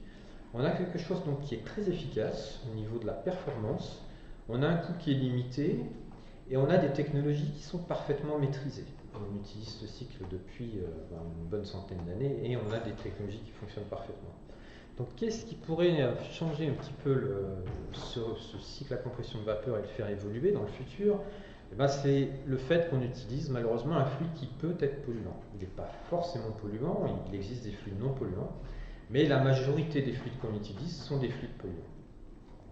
Alors, en quoi ils sont polluants? Impact sur la couche d'ozone, impact sur l'effet de serre. Chaque fluide est caractérisé par deux grandeurs, qui sont donc l'ODP et le GWP, qui mesurent en gros l'impact sur l'ozone et l'impact sur l'effet de serre. Il Il ne faut quand même pas oublier également d'autres impacts possibles sur l'environnement qui sont par exemple la pollution de l'eau, si vous avez une fuite d'ammoniac par exemple, qui ne sont pas des phénomènes négligeables et qu'il ne faut pas oublier. Donc globalement, est-ce qu'il existe des fluides faiblement polluants ou non polluants? Est-ce que on utilisera ces fluides dans le futur? Eh bien actuellement, on a bien sûr les fluides naturels qui ont été présentés. Et ces fluides naturels existent déjà, et sont utilisés depuis une centaine d'années. Pourquoi ils seraient plus utilisés dans le futur? Hormis cette pression donc, pour essayer de changer, remplacer les fluides existants, il y a peu de probabilité, ça évoluera certainement petit à petit si la réglementation évolue. C'est vraiment un problème de réglementation et de pas de technologie, parce que ces fluides malheureusement sont en général toxiques et inflammables. Donc l'avenir de la machine du cycle à compression de vapeur à travers des fluides naturels dépend vraiment de la réglementation, et il est peu probable qu'il change beaucoup de choses à ce niveau-là. Alors on peut imaginer également qu'il va y avoir de nouveaux fluides. Il sort actuellement des fluides avec un faible GWP, donc avec un faible effet de serre. Et effectivement, on peut s'attendre dans le futur à avoir des fluides qui soient, alors pas parfaits, qui soient faiblement polluants, qui aient peut-être un caractère toxique. Aucun fluide n'est jamais parfait, n'a rempli tous les critères, mais il y aura certainement des solutions qui vont émerger. Il commence à y avoir des fluides qui sont potentiellement utilisables et avec un faible GWP. Donc on peut bien imaginer que ça n'est pas la fin du règne du cycle à compression de vapeur, et que le froid va quand même finalement continuer un petit peu sur sa lancée, et qu'il va continuer à utiliser un principe de production de froid qui est le cycle à compression de vapeur. Ceci dit, on a quand même une technologie qui est mise en cause pour un impact fort sur l'environnement, et il y a donc des évolutions qui vont arriver. Et une des évolutions notamment que l'on peut voir actuellement, c'est une des tendances, c'est la réduction de la quantité de fluide. On n'a pas besoin d'une quantité définie de fluide pour produire une certaine puissance. Donc on peut très bien imaginer des machines avec très peu de fluide et qui permettent de générer une puissance frigorifique importante.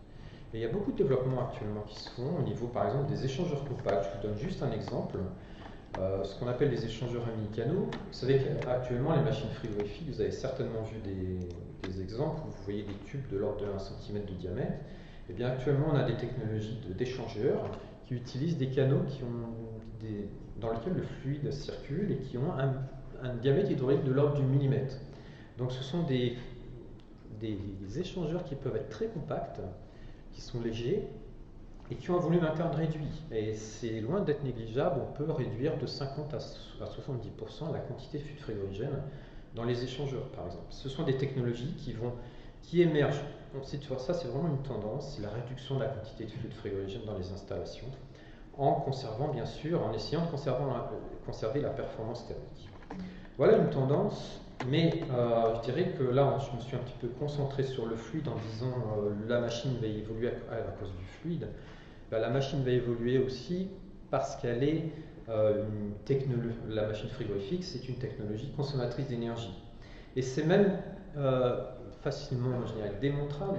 Lorsqu'on dit production du froid, on ne produit rien, en fait, on ne fait qu'extraire de la chaleur d'un milieu. Alors ça peut être un aliment, ça peut être une pièce, et on la rejette dans un milieu plus chaud. Et ceci, ça ne se fait pas sans apport d'énergie. Typiquement, quand j'explique ça, je prends une analogie avec par exemple une circulation d'eau. L'eau, vous ne pouvez pas remonter de l'eau d'un point bas vers un point haut sans avoir une pompe. C'est un peu la même chose en froid. Vous ne pouvez pas extraire de la chaleur d'une source froide vers une source chaude sans apporter de l'énergie. Et ça, c'est indépendant de la technologie. Le froid restera une technologie qui consomme de l'énergie. Alors, il peut consommer de l'énergie sous forme mécanique, électrique. Il peut consommer de l'énergie sous forme de chaleur. Ça, c'est un point important. Mais de toute façon, on aura besoin d'un phénomène endothermique, d'un agent de transport, quelque chose qui nous permet de transporter la chaleur. Ça peut être un fluide, ça peut être un solide. Et puis, on rejettera la chaleur dans l'atmosphère. Alors, voyons un petit peu quels sont les moyens qui nous permettraient d'imaginer des technologies vraiment nouvelles qui pourraient remplacer le cycle à compression de vapeur. Il faut regarder en fait les phénomènes endothermiques qui sont typiquement utilisés ou qui peuvent être utilisés. Alors celui qui est utilisé actuellement, c'est l'évaporation d'un liquide. On utilise quelquefois également la fusion d'un solide ou la sublimation d'un solide. C'est plus compliqué d'utiliser un solide parce que l'agent de transport étant solide, c'est toujours plus difficile de transporter un solide que de transporter un liquide. Donc actuellement c'est l'évaporation d'un liquide. Il existe d'autres phénomènes endothermiques qui peuvent être exploités. La désorption d'un gaz, d'un liquide. Lorsque vous désorbez un gaz d'un liquide, vous avez un effet de réfrigération. La même chose d'un solide. On va voir des exemples. La détente d'un gaz, certains gaz se refroidissent lorsque vous les détendez, pas tous, mais certains. Et il y a également d'autres effets qui peuvent être utilisés, l'effet thermoélectrique. J'en parlerai très peu parce que c'est une technique qui existe actuellement et qui a malheureusement un inconvénient qui a une très faible performance. Donc c'est une technique qui peut être pratique, l'effet Peltier, l'effet thermoélectrique, mais qui est finalement certainement pas une technologie qui va vraiment se développer dans le futur. Elle continuera à être utilisée pour certaines applications. Et par contre, une technologie, un effet qui est très intéressant et dont je vais vous parler tout de suite, c'est la désaimantation d'un métal paramagnétique. Les chercheurs ont essayé d'utiliser, connaissent cet effet depuis un certain nombre d'années, assez longtemps d'ailleurs, et il était peu exploité actuellement, et c'est justement dans ce contexte de froid qui est polluant, etc., d'essayer de remplacer le cycle à compression de vapeur qui a stimulé les recherches dans ce domaine, et actuellement donc on fait beaucoup de recherches sur ce qu'on appelle le froid magnétique. Le froid magnétique dont utilise un principe, un phénomène endothermique qui arrive lorsqu'on désaimante certains métaux, les métaux qu'on appelle paramagnétiques. Alors on peut vraiment parler d'une technologie de rupture, puisque c'est vrai qu'une technologie qui n'utilisera aucun fluide frigorigène. Donc globalement le principe, lorsque vous avez certains métaux qui, lorsqu'ils sont placés dans un champ magnétique, s'échauffent, et lorsqu'ils sont désaimantés, se refroidissent. Donc on peut imaginer utiliser cet effet pour transporter de la chaleur. Vous mettez votre métal dans le champ magnétique, vous le refroidissez, ensuite vous retirez le champ magnétique, et là vous avez un effet de réfrigération. Donc on peut très bien imaginer quelque chose qui utilise ce métal paramagnétique et qui crée un cycle frigorifique. Et donc il y a beaucoup de développements qui se font. Alors la difficulté, c'est que l'agent de transport ici est un agent solide, c'est un métal, donc c'est un peu plus difficile de transporter le froid, plus difficile qu'avec un fluide. On peut imaginer par exemple, il y a une des technologies qui utilise ça, qui est une roue qui circule, qui se placerait dans un champ magnétique et puis ensuite qui est hors du champ magnétique. Il y a également il y a une solution qui a plutôt l'air de l'emporter, qui est un fluide qui circule à travers le métal, qui est à la fois aimanté et désaimanté. Et donc c'est une technologie qui, je pense, qui fait l'occasion de beaucoup de recherches actuellement et qui devrait quand même émerger pour certaines applications. Alors c'est peut-être pas demain, c'est peut-être après-demain, mais c'est une technologie qui a certainement beaucoup d'avenir et donc qui utilise l'effet thermomagnétique. Elle a une autre efficacité, c'est une des seules technologies alternatives qui a des efficacités comparables au cycle à compression de vapeur. Et ça c'est très important parce que finalement l'avantage du cycle à compression de vapeur, c'est bien son efficacité. Elle n'utilise aucun fluide frigorigène et on commence à avoir des applications, notamment dans le projet Frisbee coordonné par Mystera. On développe un réfrigérateur magnétique. Et vous voyez ici le compresseur actuel, les compresseurs tels qu'ils sont actuellement, compresseur pour le cycle à compression de vapeur, et un ensemble donc en froid magnétique. Actuellement, on arrive à avoir à peu près les mêmes tailles. Une des difficultés, c'est qu'on avait des objets assez importants au départ. Les tailles ont été réduites, et donc on espère avoir à la fin du projet, c'est-à-dire à peu près dans 1 an et demi, un prototype de réfrigérateur domestique qui soit une belle démonstration de cette technologie. On peut voir également beaucoup d'efforts de recherche dans une technologie alternative qui est ce qu'on appelle le froid thermoacoustique. Alors le froid thermoacoustique, globalement, ça va être essayer d'utiliser un gaz pour transporter la chaleur, et un gaz qui va être compressé en un endroit, donc qui a tendance à s'échauffer, et qui va être détendu à un endroit, qui a tendance à se refroidir. Si on fait ça en résonance, on peut même avoir une sorte d'onde sonore qui soit stable, et qui donc permettent d'extraire en un endroit de la chaleur et d'absorber de la chaleur à un autre endroit. Cette technologie, je pense que ça fait au moins une dizaine d'années où il y a beaucoup d'efforts de recherche sur cette technologie. Malheureusement, actuellement, on a quand même de faibles rendements. Donc c'est quelque chose sur lequel il y a beaucoup d'efforts qui sont portés, mais actuellement, elle est quand même pénalisée. Ça reste au niveau du laboratoire, parce qu'on a quand même de faibles rendements. Il y a d'autres technologies qu'on pourrait imaginer également, par exemple le cycle à air. Le cycle à air, c'est quelque chose sur lequel on a beaucoup travaillé ces dernières années également. Bien sûr, l'avantage, c'est d'utiliser l'air comme un fluide frigorigène, un fluide qui est non polluant. L'inconvénient, c'est qu'il a, en fait, du fait de la des propriétés de l'air, on va obtenir des machines qui permettent de produire du froid à basse température et à haute température. Donc ça pourrait être intéressant, mais vraiment pour des applications très particulières où j'ai besoin à la fois du froid à très basse température et du chaud à haute température. Dans ce cas-là, le coefficient de performance, qui est malgré tout faible, n'est pas négligeable parce qu'on a des forts écarts de température. Donc c'est une technologie qui peut avoir quelques niches d'application et qu'on verra peut-être sur des utilisations très particulières. Alors bien sûr, la machine frigorifique, on pense souvent à l'impact du environnement dû au fluide, mais l'impact majeur, c'est l'énergie électrique consommée. Et bien sûr, on réfléchit à l'utilisation d'énergies alternatives, même si le problème, quelquefois, n'est pas un problème propre à la machine frigorifique. Les énergies alternatives sont un problème, je dirais, général à tout équipement qui utilise de l'énergie électrique. Ça reste quelque chose qui est en particulier étudié parce qu'on a deux moyens en fait d'utiliser l'énergie solaire, par exemple, pour la réfrigération. On peut l'utiliser sous forme électrique, donc utiliser des panneaux photovoltaïques, générer de l'électricité et alimenter la machine frigorifique avec l'électricité produite, ou l'utiliser sous forme d'énergie thermique. Et là, ça devient intéressant parce qu'on peut donc fabriquer du froid à partir du chaud. Donc à partir de l'énergie thermique apportée par le soleil, il est possible, et on sait le faire, créer des machines frigorifiques, produire du froid.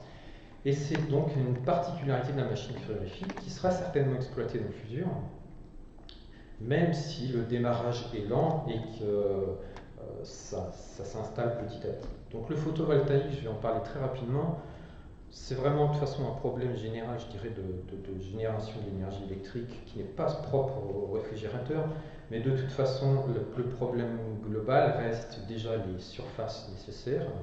Je donne quelques exemples ici, ça donne une ordre de grandeur des surfaces de panneaux photovoltaïques nécessaires et un problème de coût. Un troisième paramètre qu'il faut également regarder, c'est le bilan carbone qui n'est pas toujours négligeable non plus pour le panneau solaire.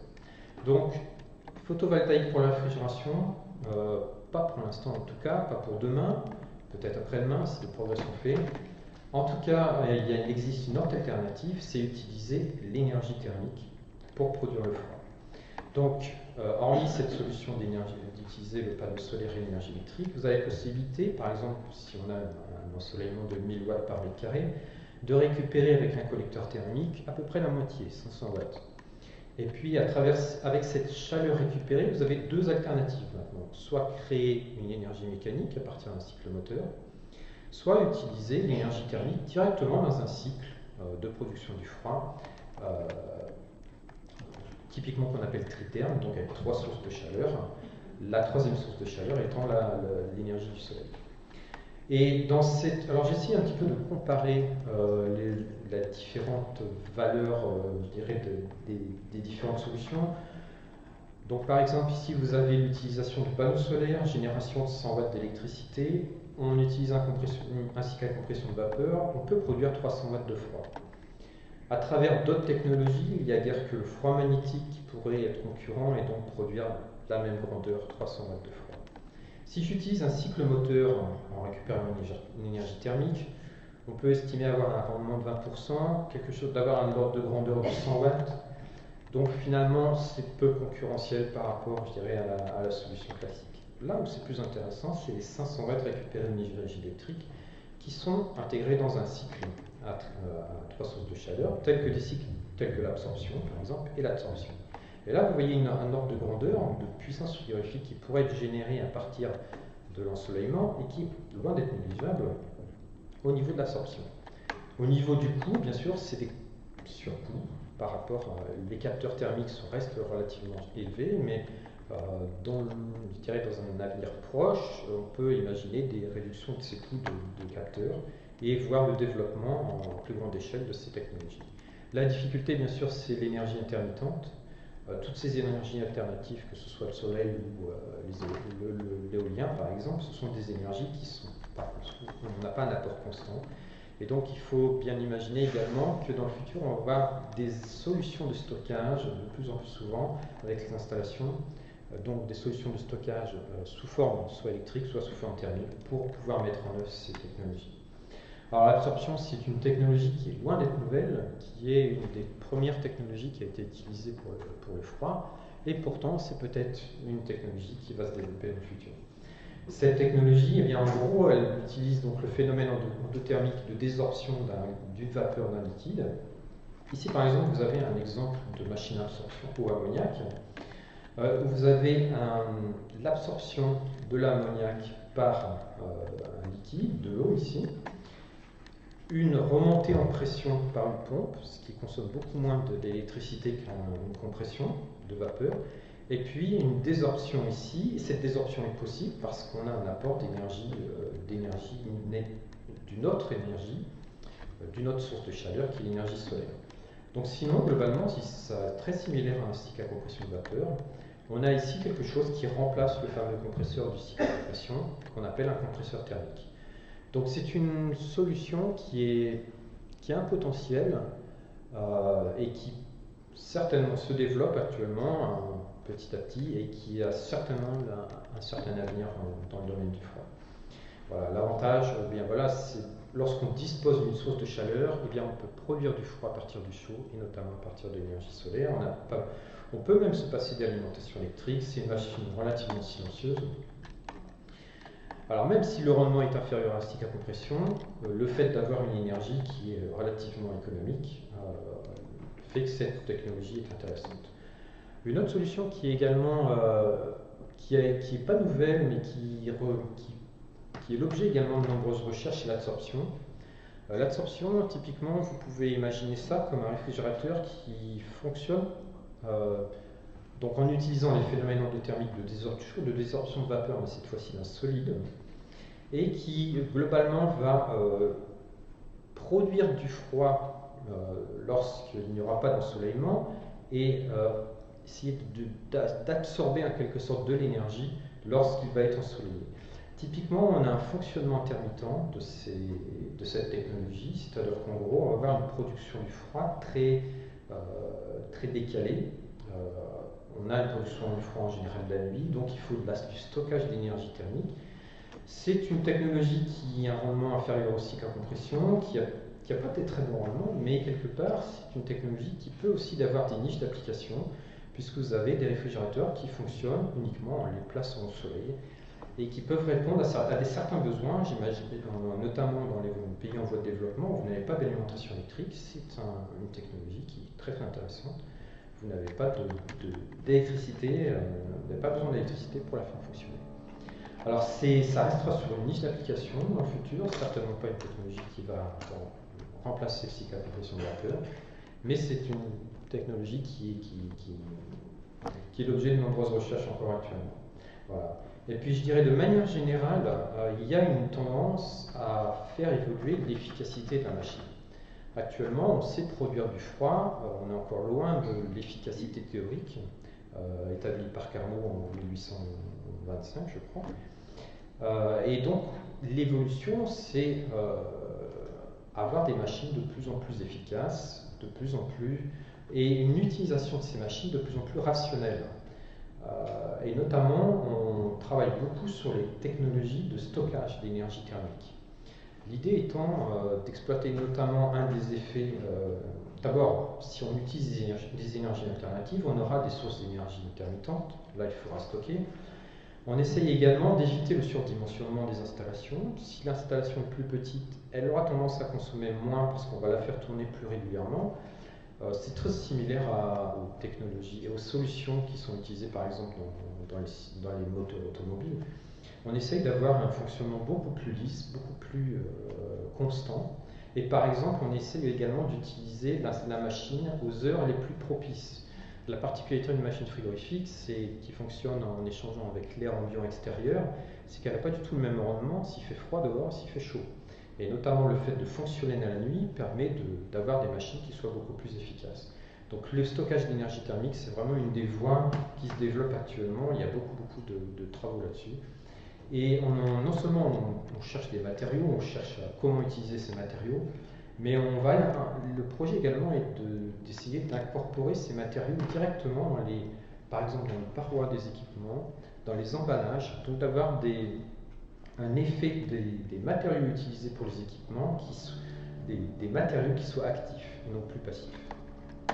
Vous avez ici un exemple de matériaux nanostructurés, vous avez un polymère avec des particules de PCM qui sont réparties partout. Ça reste un solide, ça reste un plastique comme vous avez dans les plastiques de votre réfrigérateur, mais il a un effet stockage de chaleur qui est très intéressant.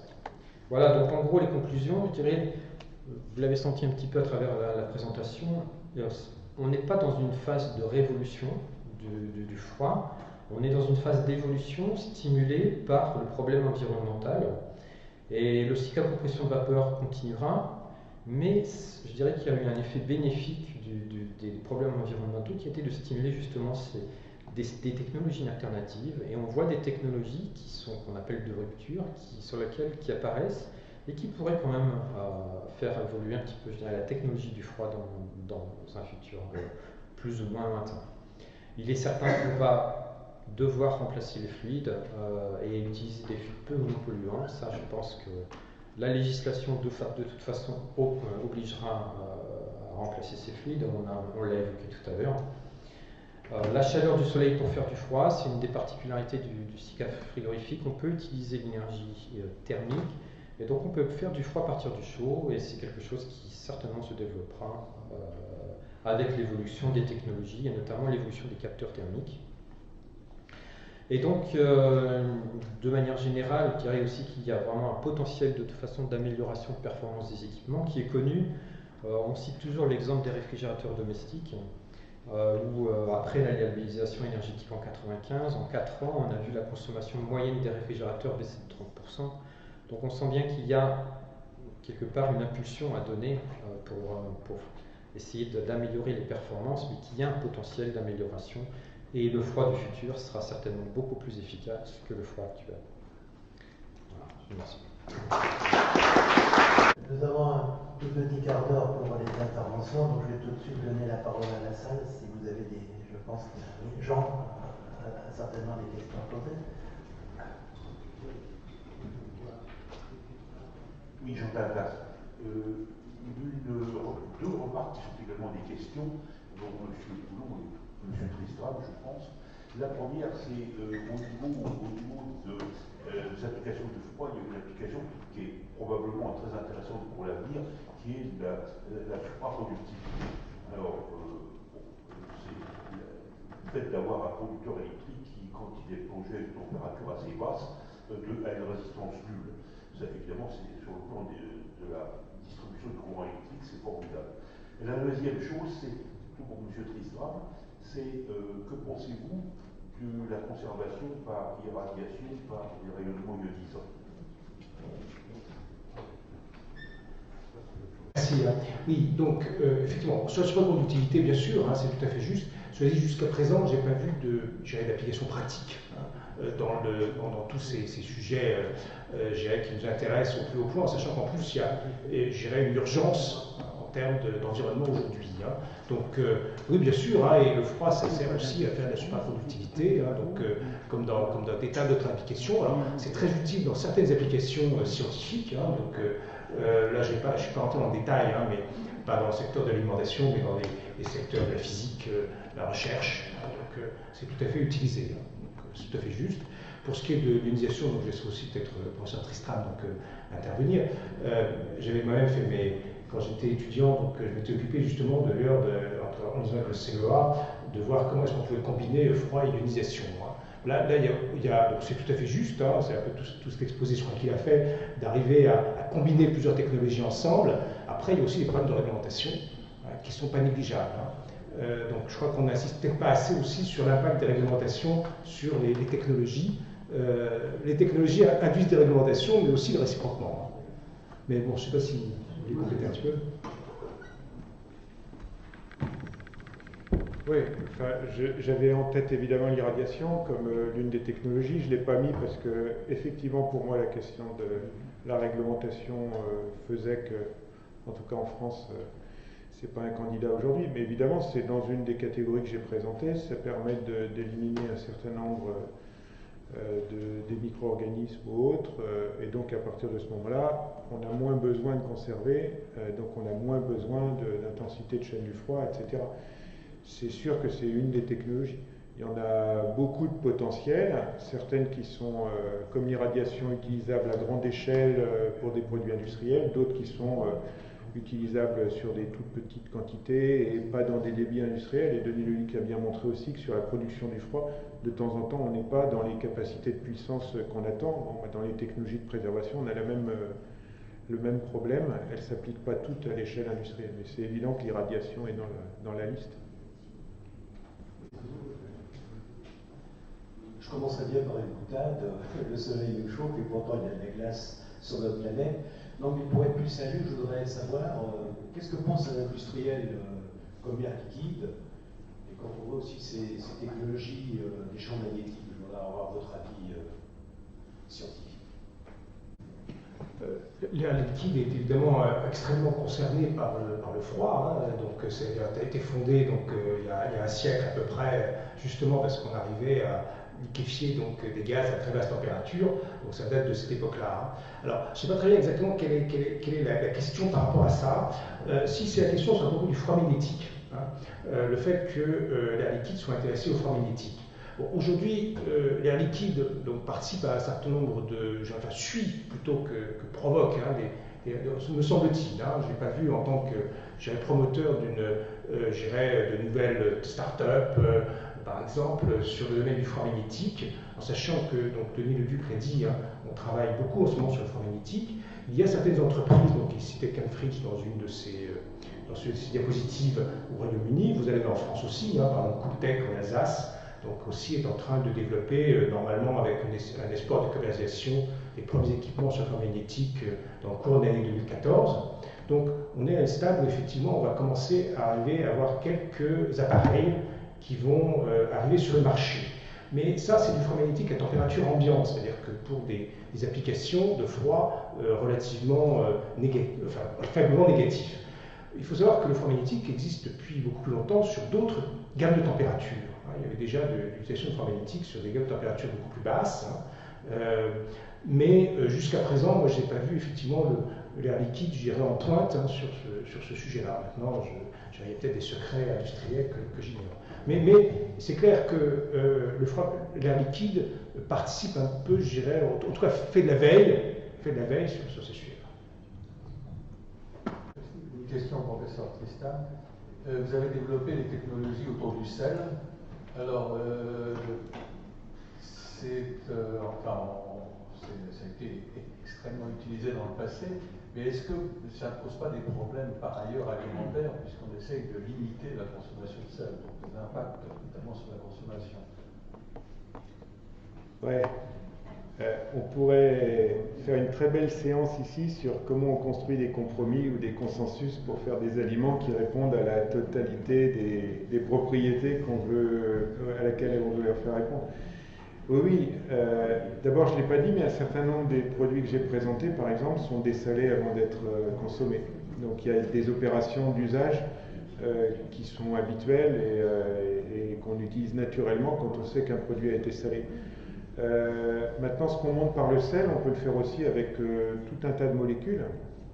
Et donc le champ potentiel des molécules qui permettent d'être utilisées est très grand. Un des résultats sur la déshydratation imprégnation par immersion, c'est bien de montrer quand on fait des solutions multiples, formulées, sel, sucre, alcool, acide, etc., on est capable d'obtenir des propriétés et des vitesses de procédés qui sont extrêmement intéressantes. Voilà. Donc ce sont des intermédiaires technologiques qui, à un moment donné, indépendamment des caractéristiques exhausteurs de goût qu'on peut trouver dans le cas du sel, peuvent être éliminés ou s'éliminer naturellement dans le process d'usage, c'est-à-dire celui qui est juste avant la consommation du produit. J'avais une interrogation aussi. Quand on parle de développement durable, on s'interroge aussi sur le bien fondé de certaines pratiques ou de certaines commercialisations. Alors je vais prendre un exemple moi qui me paraît quand même assez intéressant, c'est Est-ce qu'il est complètement nécessaire d'avoir des frites surgelées alors que l'un des meilleurs moyens de conserver les pommes de terre ou de les commercialiser, c'est quand même la pomme de terre. Fruit. C'est goûtable, je veux dire par là que est-ce qu'on va vers une augmentation de la chaîne de froid ou est-ce qu'on va aussi... Oui, mais là vous venez me chercher sur la friture. Alors là, je vous préviens, c'est pas une séance qu'il faut qu'on consacre, c'est 3 ou 4, hein, parce que je pense justement que dans le cas de la friture, l'opération de congélation est une opération extrêmement intéressante à discuter et à analyser, parce qu'elle change totalement la nature de l'huile que vous avez au moment où vous ingérez le produit. Alors que si vous faites une pomme de terre en 2 bains classiques, comme ma grand-mère et ma mère faisaient, on n'a pas la même chose parce que vous avez la même nature des bains d'huile. Si vous voulez réussir à formuler et faire que les matières grasses qui sont ingérées sont maîtrisées, ont des vertus sanitaires et nutritionnelles intéressantes, alors l'opération de congélation se discute vraiment beaucoup dans son intérêt, son côté positif. Mais ça, c'est vraiment, là, il faut rentrer sur la friture. Et un jour, je veux bien venir vous montrer tous les progrès qu'on a fait pour comprendre comment l'huile rentre en friture et comment on arrive à l'éliminer. Enfin, à éliminer les effets richesse en matière grasse. Merci pour cette réponse, parce que dans les pays où la frite est traditionnelle, on utilise quand même de préférence la pomme de terre. Et il vaut mieux rentrer d'huile parce que dans beaucoup de pays, c'est une richesse nutritionnelle. Et si je pose cette question, c'est parce que nous avons bientôt licence Corbusier qui va nous amener de la pomme de terre.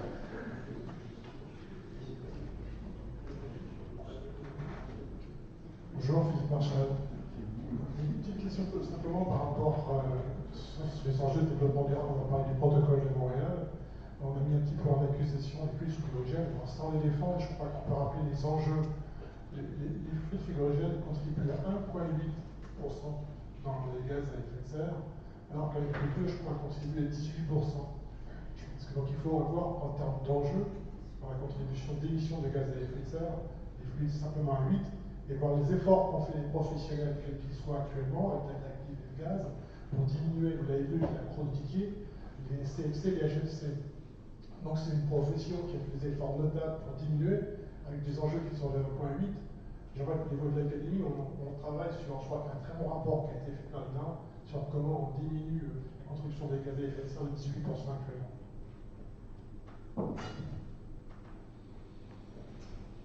Réponse, j'ai pas de...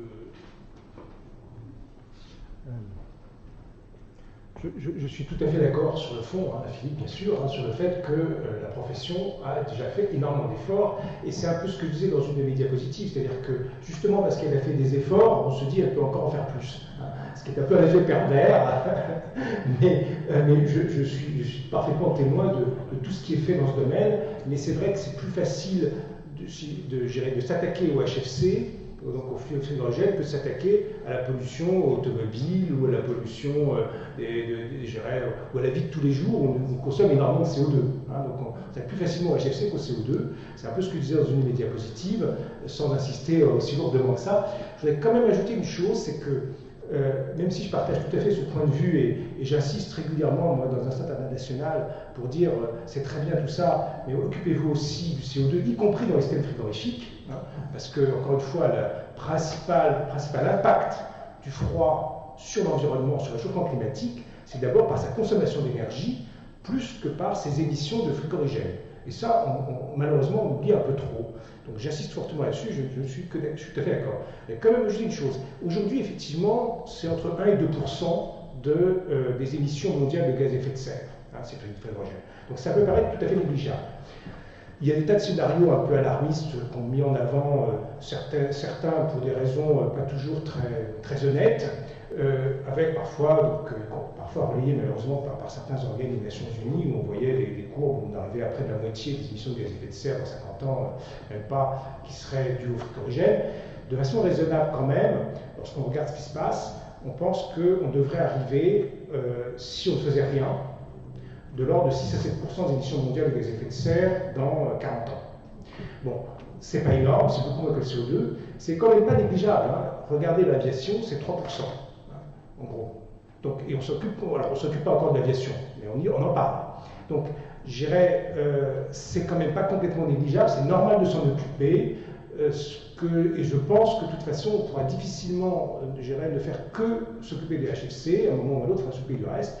Et il faut bien comprendre aussi qu'en tout cas, même si ce n'est pas le point de vue des États-Unis et le point de vue évidemment de certains pays comme l'Inde ou la Chine dans la négociation internationale, c'est de dire nous, on ne veut pas séparer, si vous voulez, complètement les HFC du reste. Donc il y a toute une bataille aujourd'hui, concrètement, au niveau diplomatique international, sur ce sujet-là. Est-ce qu'on isole complètement les HFC du reste ou est-ce que ça fait partie du paquet global de négociation avec le climat? Une dernière question. Christian Maréchal, dans les évolutions qu'a présentées M. Leduc, y a-t-il déjà des débuts d'applications industrielles?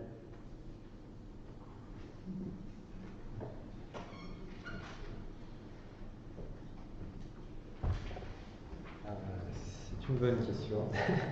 Effectivement, bon, j'ai cité le froid magnétique par exemple. Le froid magnétique, ça reste une technologie, comme je dis, qui est prometteuse, qui est encore dans les laboratoires. Il y a des startups qui démarrent, qui vont proposer des produits dans un futur proche. On ne peut pas parler d'utilisation industrielle pour l'instant. Pour ce qui est des technologies utilisant l'énergie solaire, ce n'est pas dans l'industrie qu'on va les trouver, ce sera plutôt dans la climatisation, dans l'utilisation de la climatisation. Il y a quelques réalisations. Je pense que tout est dépendant du contexte dans lequel il est appliqué, notamment du pays dans lequel c'est appliqué, de la réglementation. Donc voilà, vous avez dans certains pays un fort développement de l'absorption, et puis dans d'autres pays où ça ne se fait pas du tout, et c'est principalement pour des raisons réglementaires, le plus principal. Là, ce que je dois présenter, c'est vraiment des choses qui sont quand même peu développées dans l'industrie actuellement. L'industrie utilise principalement le cycle à compression de vapeur, améliore cette technologie, utilise des solutions de stockage, par exemple, ça vous en trouvez dans l'industrie. Voilà, c'est réponse moyenne, oui, certaine, mais la plupart des technologies que j'ai présentées sont quand même des technologies qui se développent, qui sont pour le futur de demain, quoi. Je dirais, pas actuel. De toute façon, je vais essayer de faire beaucoup plus bref que ce que j'avais prévu au départ, parce que je vois que l'heure est très courte, et je vais donc essayer d'aller directement au but.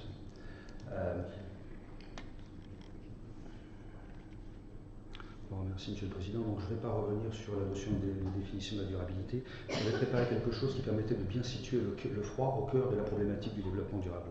Alors, sur les transparents qui seront disponibles sur le site de l'Académie, vous allez pouvoir trouver tout ce justificatif qui vous permet de resituer un petit peu les enjeux qui sont liés au froid et qui le resituent au cœur de cette problématique. Que ce soit dans sa dimension économique, il y a des enjeux économiques importants dans le domaine de l'agroalimentaire, il y a des enjeux économiques très importants dans le domaine des équipements frigorifiques, mais il y a également des enjeux économiques très importants au point de vue de la consommation d'énergie des systèmes. Je crois que les exposés de Didier Coulon et de Denis Leduc vous ont tout à fait bien introduit cette problématique de la consommation d'énergie des systèmes frigorifiques. Ce qu'il ne faut pas oublier non plus, c'est toutes les entreprises qui travaillent directement dans le froid, dans le sens où actuellement on sait qu'il y a à peu près 10 000 entreprises qui sont accréditées et habilitées à intervenir sur les installations frigorifiques.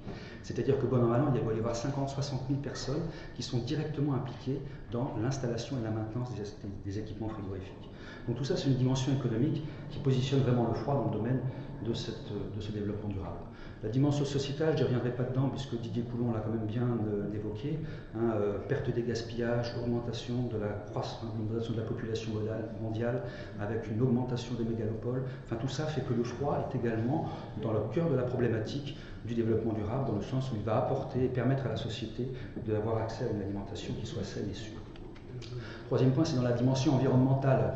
Le froid est évidemment bien au cœur de cette problématique, avec une action dans le sens planétaire du terme. Je préserve la couche d'ozone, j'évite le réchauffement climatique. Donc là, l'exposé de Didier Coulon a tout à fait bien situé la problématique dans ce contexte. Mais il ne faut pas oublier non plus le sens local de l'environnement. Et ça, il y a quelques mots qui ont été évoqués par rapport à la problématique des installations classées au titre de la protection de l'environnement, qui en France contraint de façon assez forte l'utilisation de fluides naturels que le sont, comme par exemple l'ammoniac, qui est un fluide éminemment toxique, ou les hydrocarbures, qui sont plutôt éminemment inflammables, voire explosifs. Donc heureusement qu'elles sont là, ces réglementations, parce que ça évite de faire un petit peu n'importe quoi. Bon, je crois qu'on a fait le tour ici de cette problématique. Froid et développement durable, oui, le froid, ça conserve, ça préserve, ça formule, ça permet de texturer. Enfin bref, c'est absolument indispensable dans la technologie actuelle de notre alimentation telle qu'on la connaît. Ceci étant, les exposés de Gilles ont tout à fait permis de répondre à la question, est-ce qu'on peut imaginer une alimentation sans avoir recours au froid? Bon, oui, il existe des alternatives au froid. Gilles nous a fait tout à fait un exposé très intéressant sur les alternatives qu'on pourrait envisager au froid pour la conservation des aliments. On pourrait aussi voir tout ce qui est des technologies alternatives pour la préservation de la sécurité sanitaire des aliments. Mais la caractéristique de l'ensemble de ces techniques alternatives, c'est qu'ils modifient plus ou moins fondamentalement la nature même de l'aliment que l'on consomme. Le froid, il a un gros avantage, c'est qu'il conserve l'aliment tel qu'on lui a donné au départ. Et il y a une chose dont je suis moi-même intimement persuadé, mais je pense que nombre d'entre vous partagent la chose, c'est que l'homme est ainsi fait qu'une fois qu'il y a goûté, ça va être très difficile de lui en passer. Je crois que dans mon cerveau reptilien, il y a quelque chose qui traîne de l'époque où on était dans les cavernes, où les hommes allaient chercher à la chasse pendant que les femmes allaient à la cueillette, mais croquer dans un bon steak bien frais, bon sang, ça fait du bien. Et ceux qui n'ont pas cette envie-là, ils ont toujours envie de croquer la pomme. Hein. Donc je pense qu'actuellement, il est difficile de concevoir une alimentation qui se passe du froid tel qu'on le connaît. Donc le froid, à mon sens, fait et fera toujours partie intégrante des procédés d'obtention, de transformation et de conservation de nos aliments. Ceci étant, dans le cadre du développement durable, etc., on est tous conscients qu'il est nécessaire de réduire l'impact énergétique et environnemental du froid dans le monde. C'est-à-dire que concernant l'utilisation du froid, il va y avoir un développement de plus en plus important de techniques qui vont permettre de diminuer la quantité de froid que l'on met dans l'aliment et de différer peut-être l'endroit où on met le froid. Gilles nous a parlé de techniques de conservation, pourquoi pas travailler sur des techniques de conservation de matières premières agricoles hors réfrigération, on parle d'emballage, de contrôle de l'atmosphère, enfin de tout un ensemble de nouvelles technologies qui vont faire que actuellement on ait le froid qui est l'acteur principal de ce domaine, qui est aidé dans cette technique par tout ce qui est des techniques alternatives, atmosphère contrôlée, etc. Mais peut-être que dans un avenir plus ou moins proche, on verra ces techniques alternatives qui vont devenir majoritaires et le froid devenir comme un adjuvant de ces technologies de conservation. Donc là, on va, je pense, s'orienter vers une évolution de l'utilisation du froid dans le domaine de l'aliment lui-même, au niveau de l'aliment lui-même. Pour ce qui concerne l'utilisation du froid, on va également, comme l'a introduit Denis Leduc, aller vers une utilisation de plus en plus rationnelle du froid. Un exemple typique, le travail sur la logistique et le travail sur l'aérolique et la distribution de froid. On rend compte que c'est seulement il y a peu de temps qu'il y a une réglementation qui oblige à mettre des portes aux meubles frigorifiques de vente dans nos supermarchés et que ça va permettre de diminuer d'un facteur 2 la consommation énergétique de ce secteur, c'est-à-dire de diminuer de 3,5 TWh la consommation d'énergie, rien qu'en imposant de mettre des portes à nos meubles frigorifiques de vente. Bon, il y a également des recherches, de nouveaux procédés, etc. Je ne prendrai pas le temps de m'étendre dessus, vu l'heure qu'il est. Concernant la production de froid en elle-même, je rejoins tout à fait la conclusion de Denis Leduc qui dit que les cycles à compression de vapeur avec changement de phase d'un frigorigène ont un bel avenir. Nos aînés ne se sont pas trompés. Dès 1850, ils ont opté pour ce choix et ce n'est pas une raison anodine qui a poussé ça, Denis l'a expliqué. Ce sont des machines compactes, performantes, etc. Je fais un clin d'œil à Charles Tellier, qui est le père du froid chez nous, qui dès 1876 a équipé son fameux navire, le frigorifique, d'une machine à compression d'éther méthylique, comme fluide frigorigène, c'était assez exotique.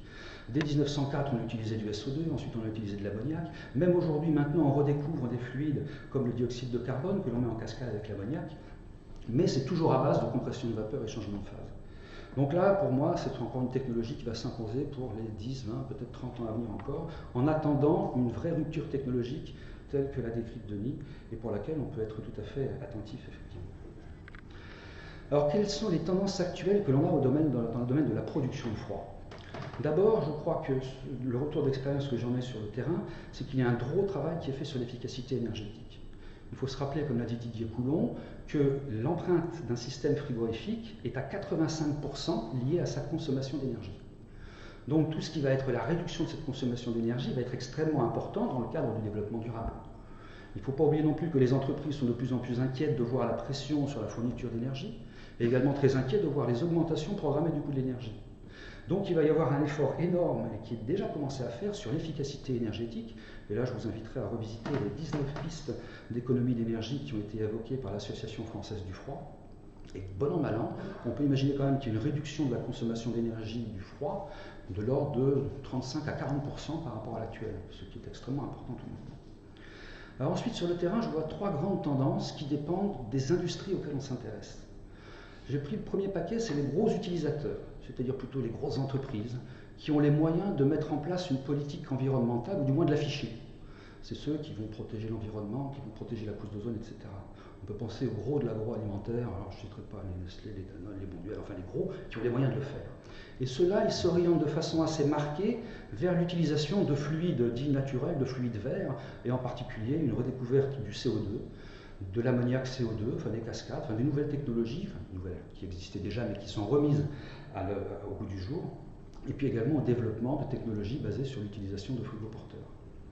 À côté de cette catégorie des gros utilisateurs, j'allais dire, il y a les petits. Les petits, c'est les petites PME qui ont comme contrainte majeure des problèmes de trésorerie, tout simplement.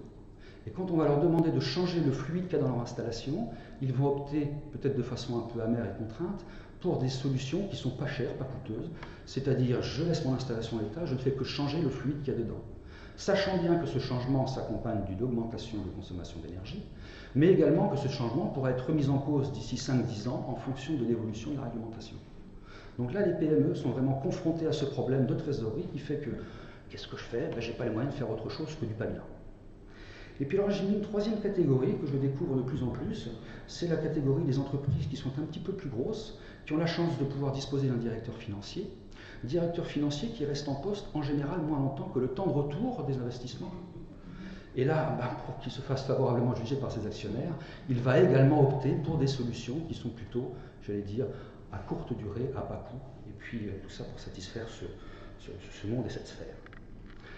Alors juste en guise de conclusion, et je m'excuse de durer si longtemps, je voudrais souligner quand même le rôle important, fondamental et majeur des politiques publiques dans l'amorce d'un changement. Didier Coulon a parlé du protocole de Montréal. Sans Montréal, que serait notre couche d'ozone actuellement? On s'intéresse aux problématiques de Kyoto avec le réchauffement climatique. Sans les réglementations qui se mettent en place autour de ça, que serait l'évolution du climat sur notre planète? Et toutes ces réglementations internationales se traduisent en termes européens par des directives, la directive F-Gaz qui a été citée, et puis ensuite en droit français par différentes choses, comme par exemple le Code de l'environnement qui a fortement évolué et qui a mis en place les réglementations dont parlait Jean Le Teinturier tout au début sur l'accréditation des intervenants, etc., etc. Je parle également ici d'ICPE encore, parce que comme l'a souligné Denis Leduc, tant qu'il y a une pression forte sur l'utilisation des fluides naturels, les utilisateurs se tourneront naturellement vers d'autres fluides. Bon.